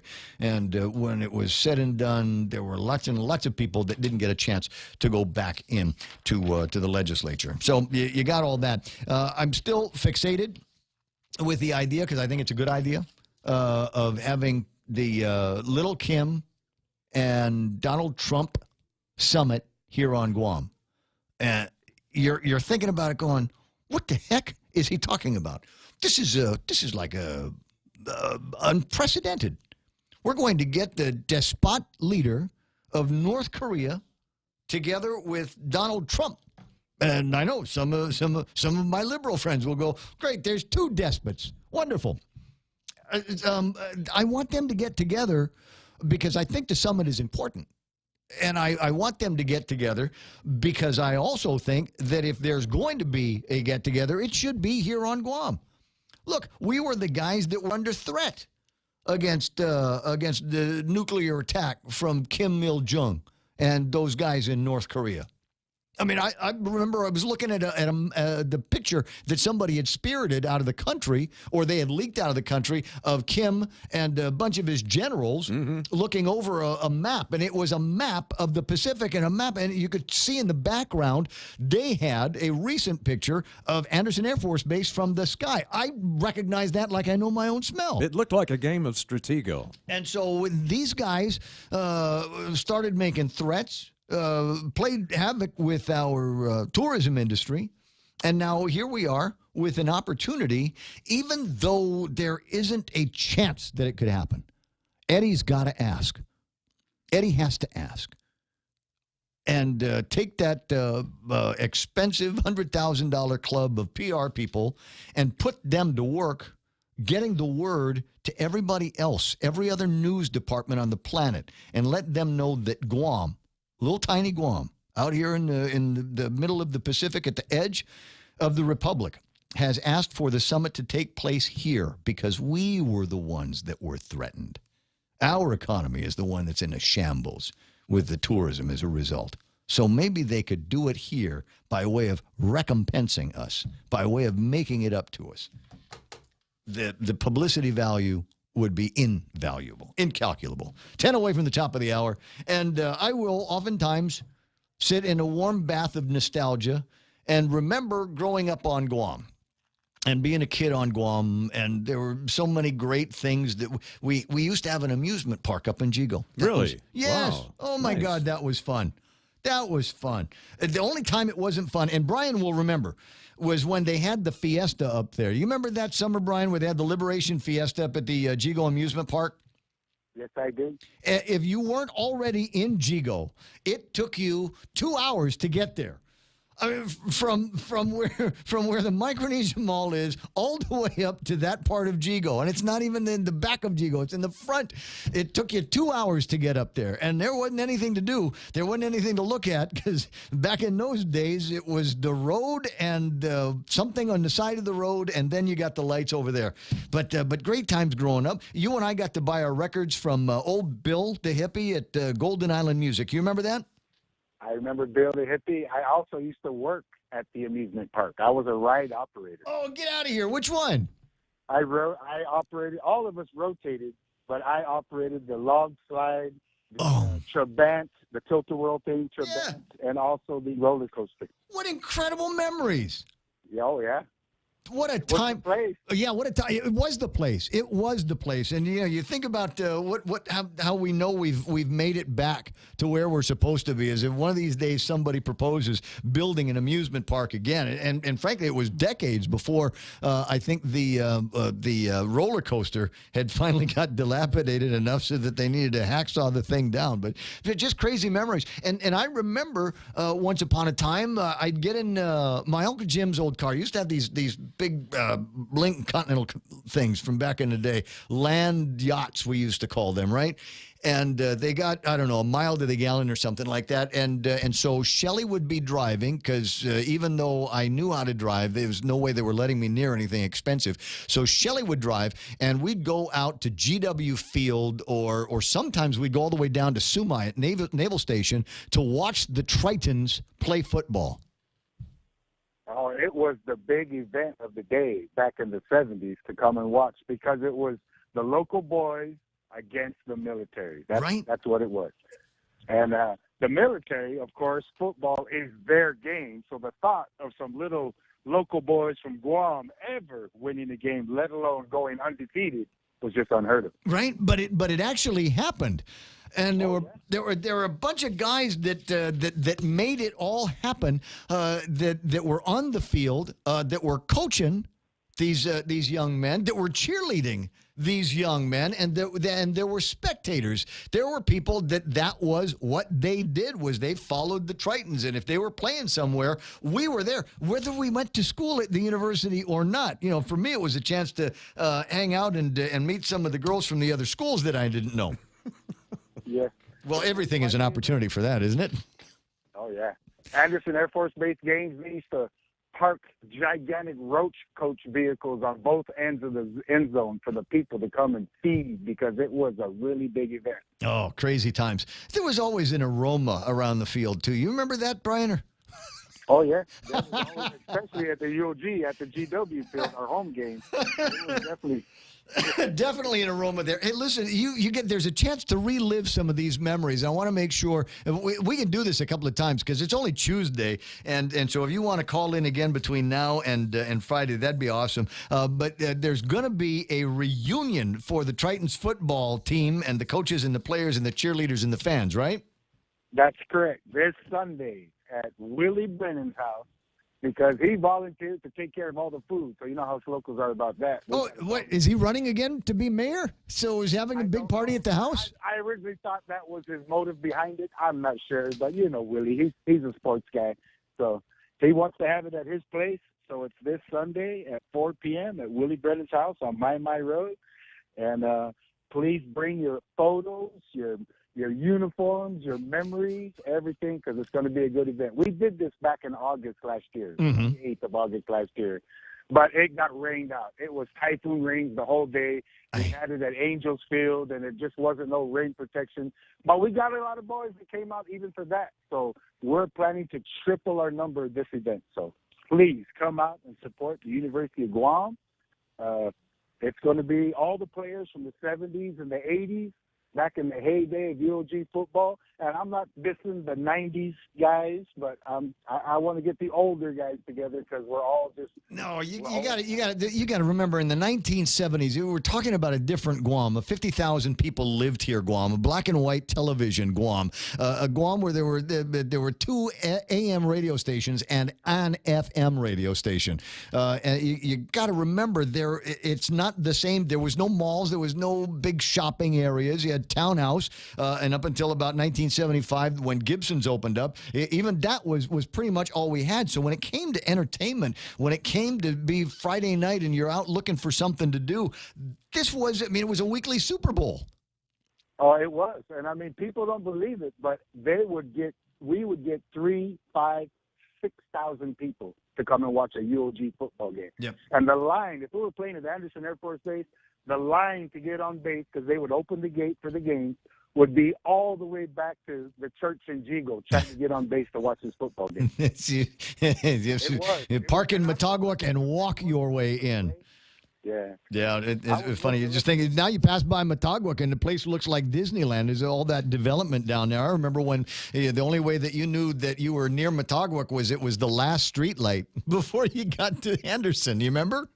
Yep, absolutely. It was a 2-lane road back then, all the way. Mm-hmm. And there was no way to go from Marine Drive to the back road through what is it, Paris Acres at the time. So you had to go all the way around the village back in the day. Boy, it's the football thing for sure, but just getting a bunch of the old guys and girls together to talk about growing up on Guam in the 1970s, in the 1980s, that's going to be incredible. So Willie's house, 4 o'clock Sunday, right?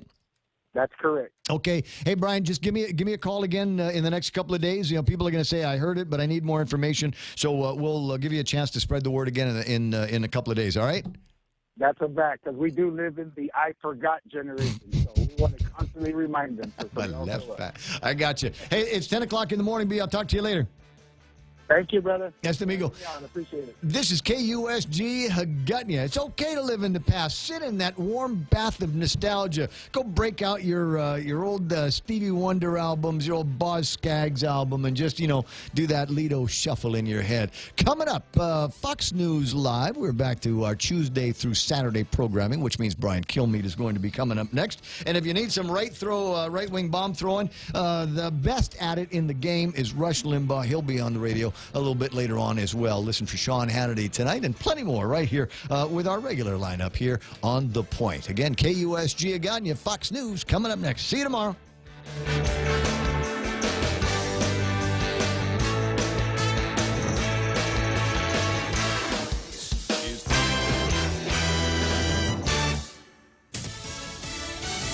Searching for suspects. I'm Lisa Lacera, Fox News. A $15,000 reward being offered by the governor of Texas for information leading to the arrest of the person responsible for 3 bombings in Austin that killed 2 people and injured 2 others. The first 2, what we had was the victims came out on their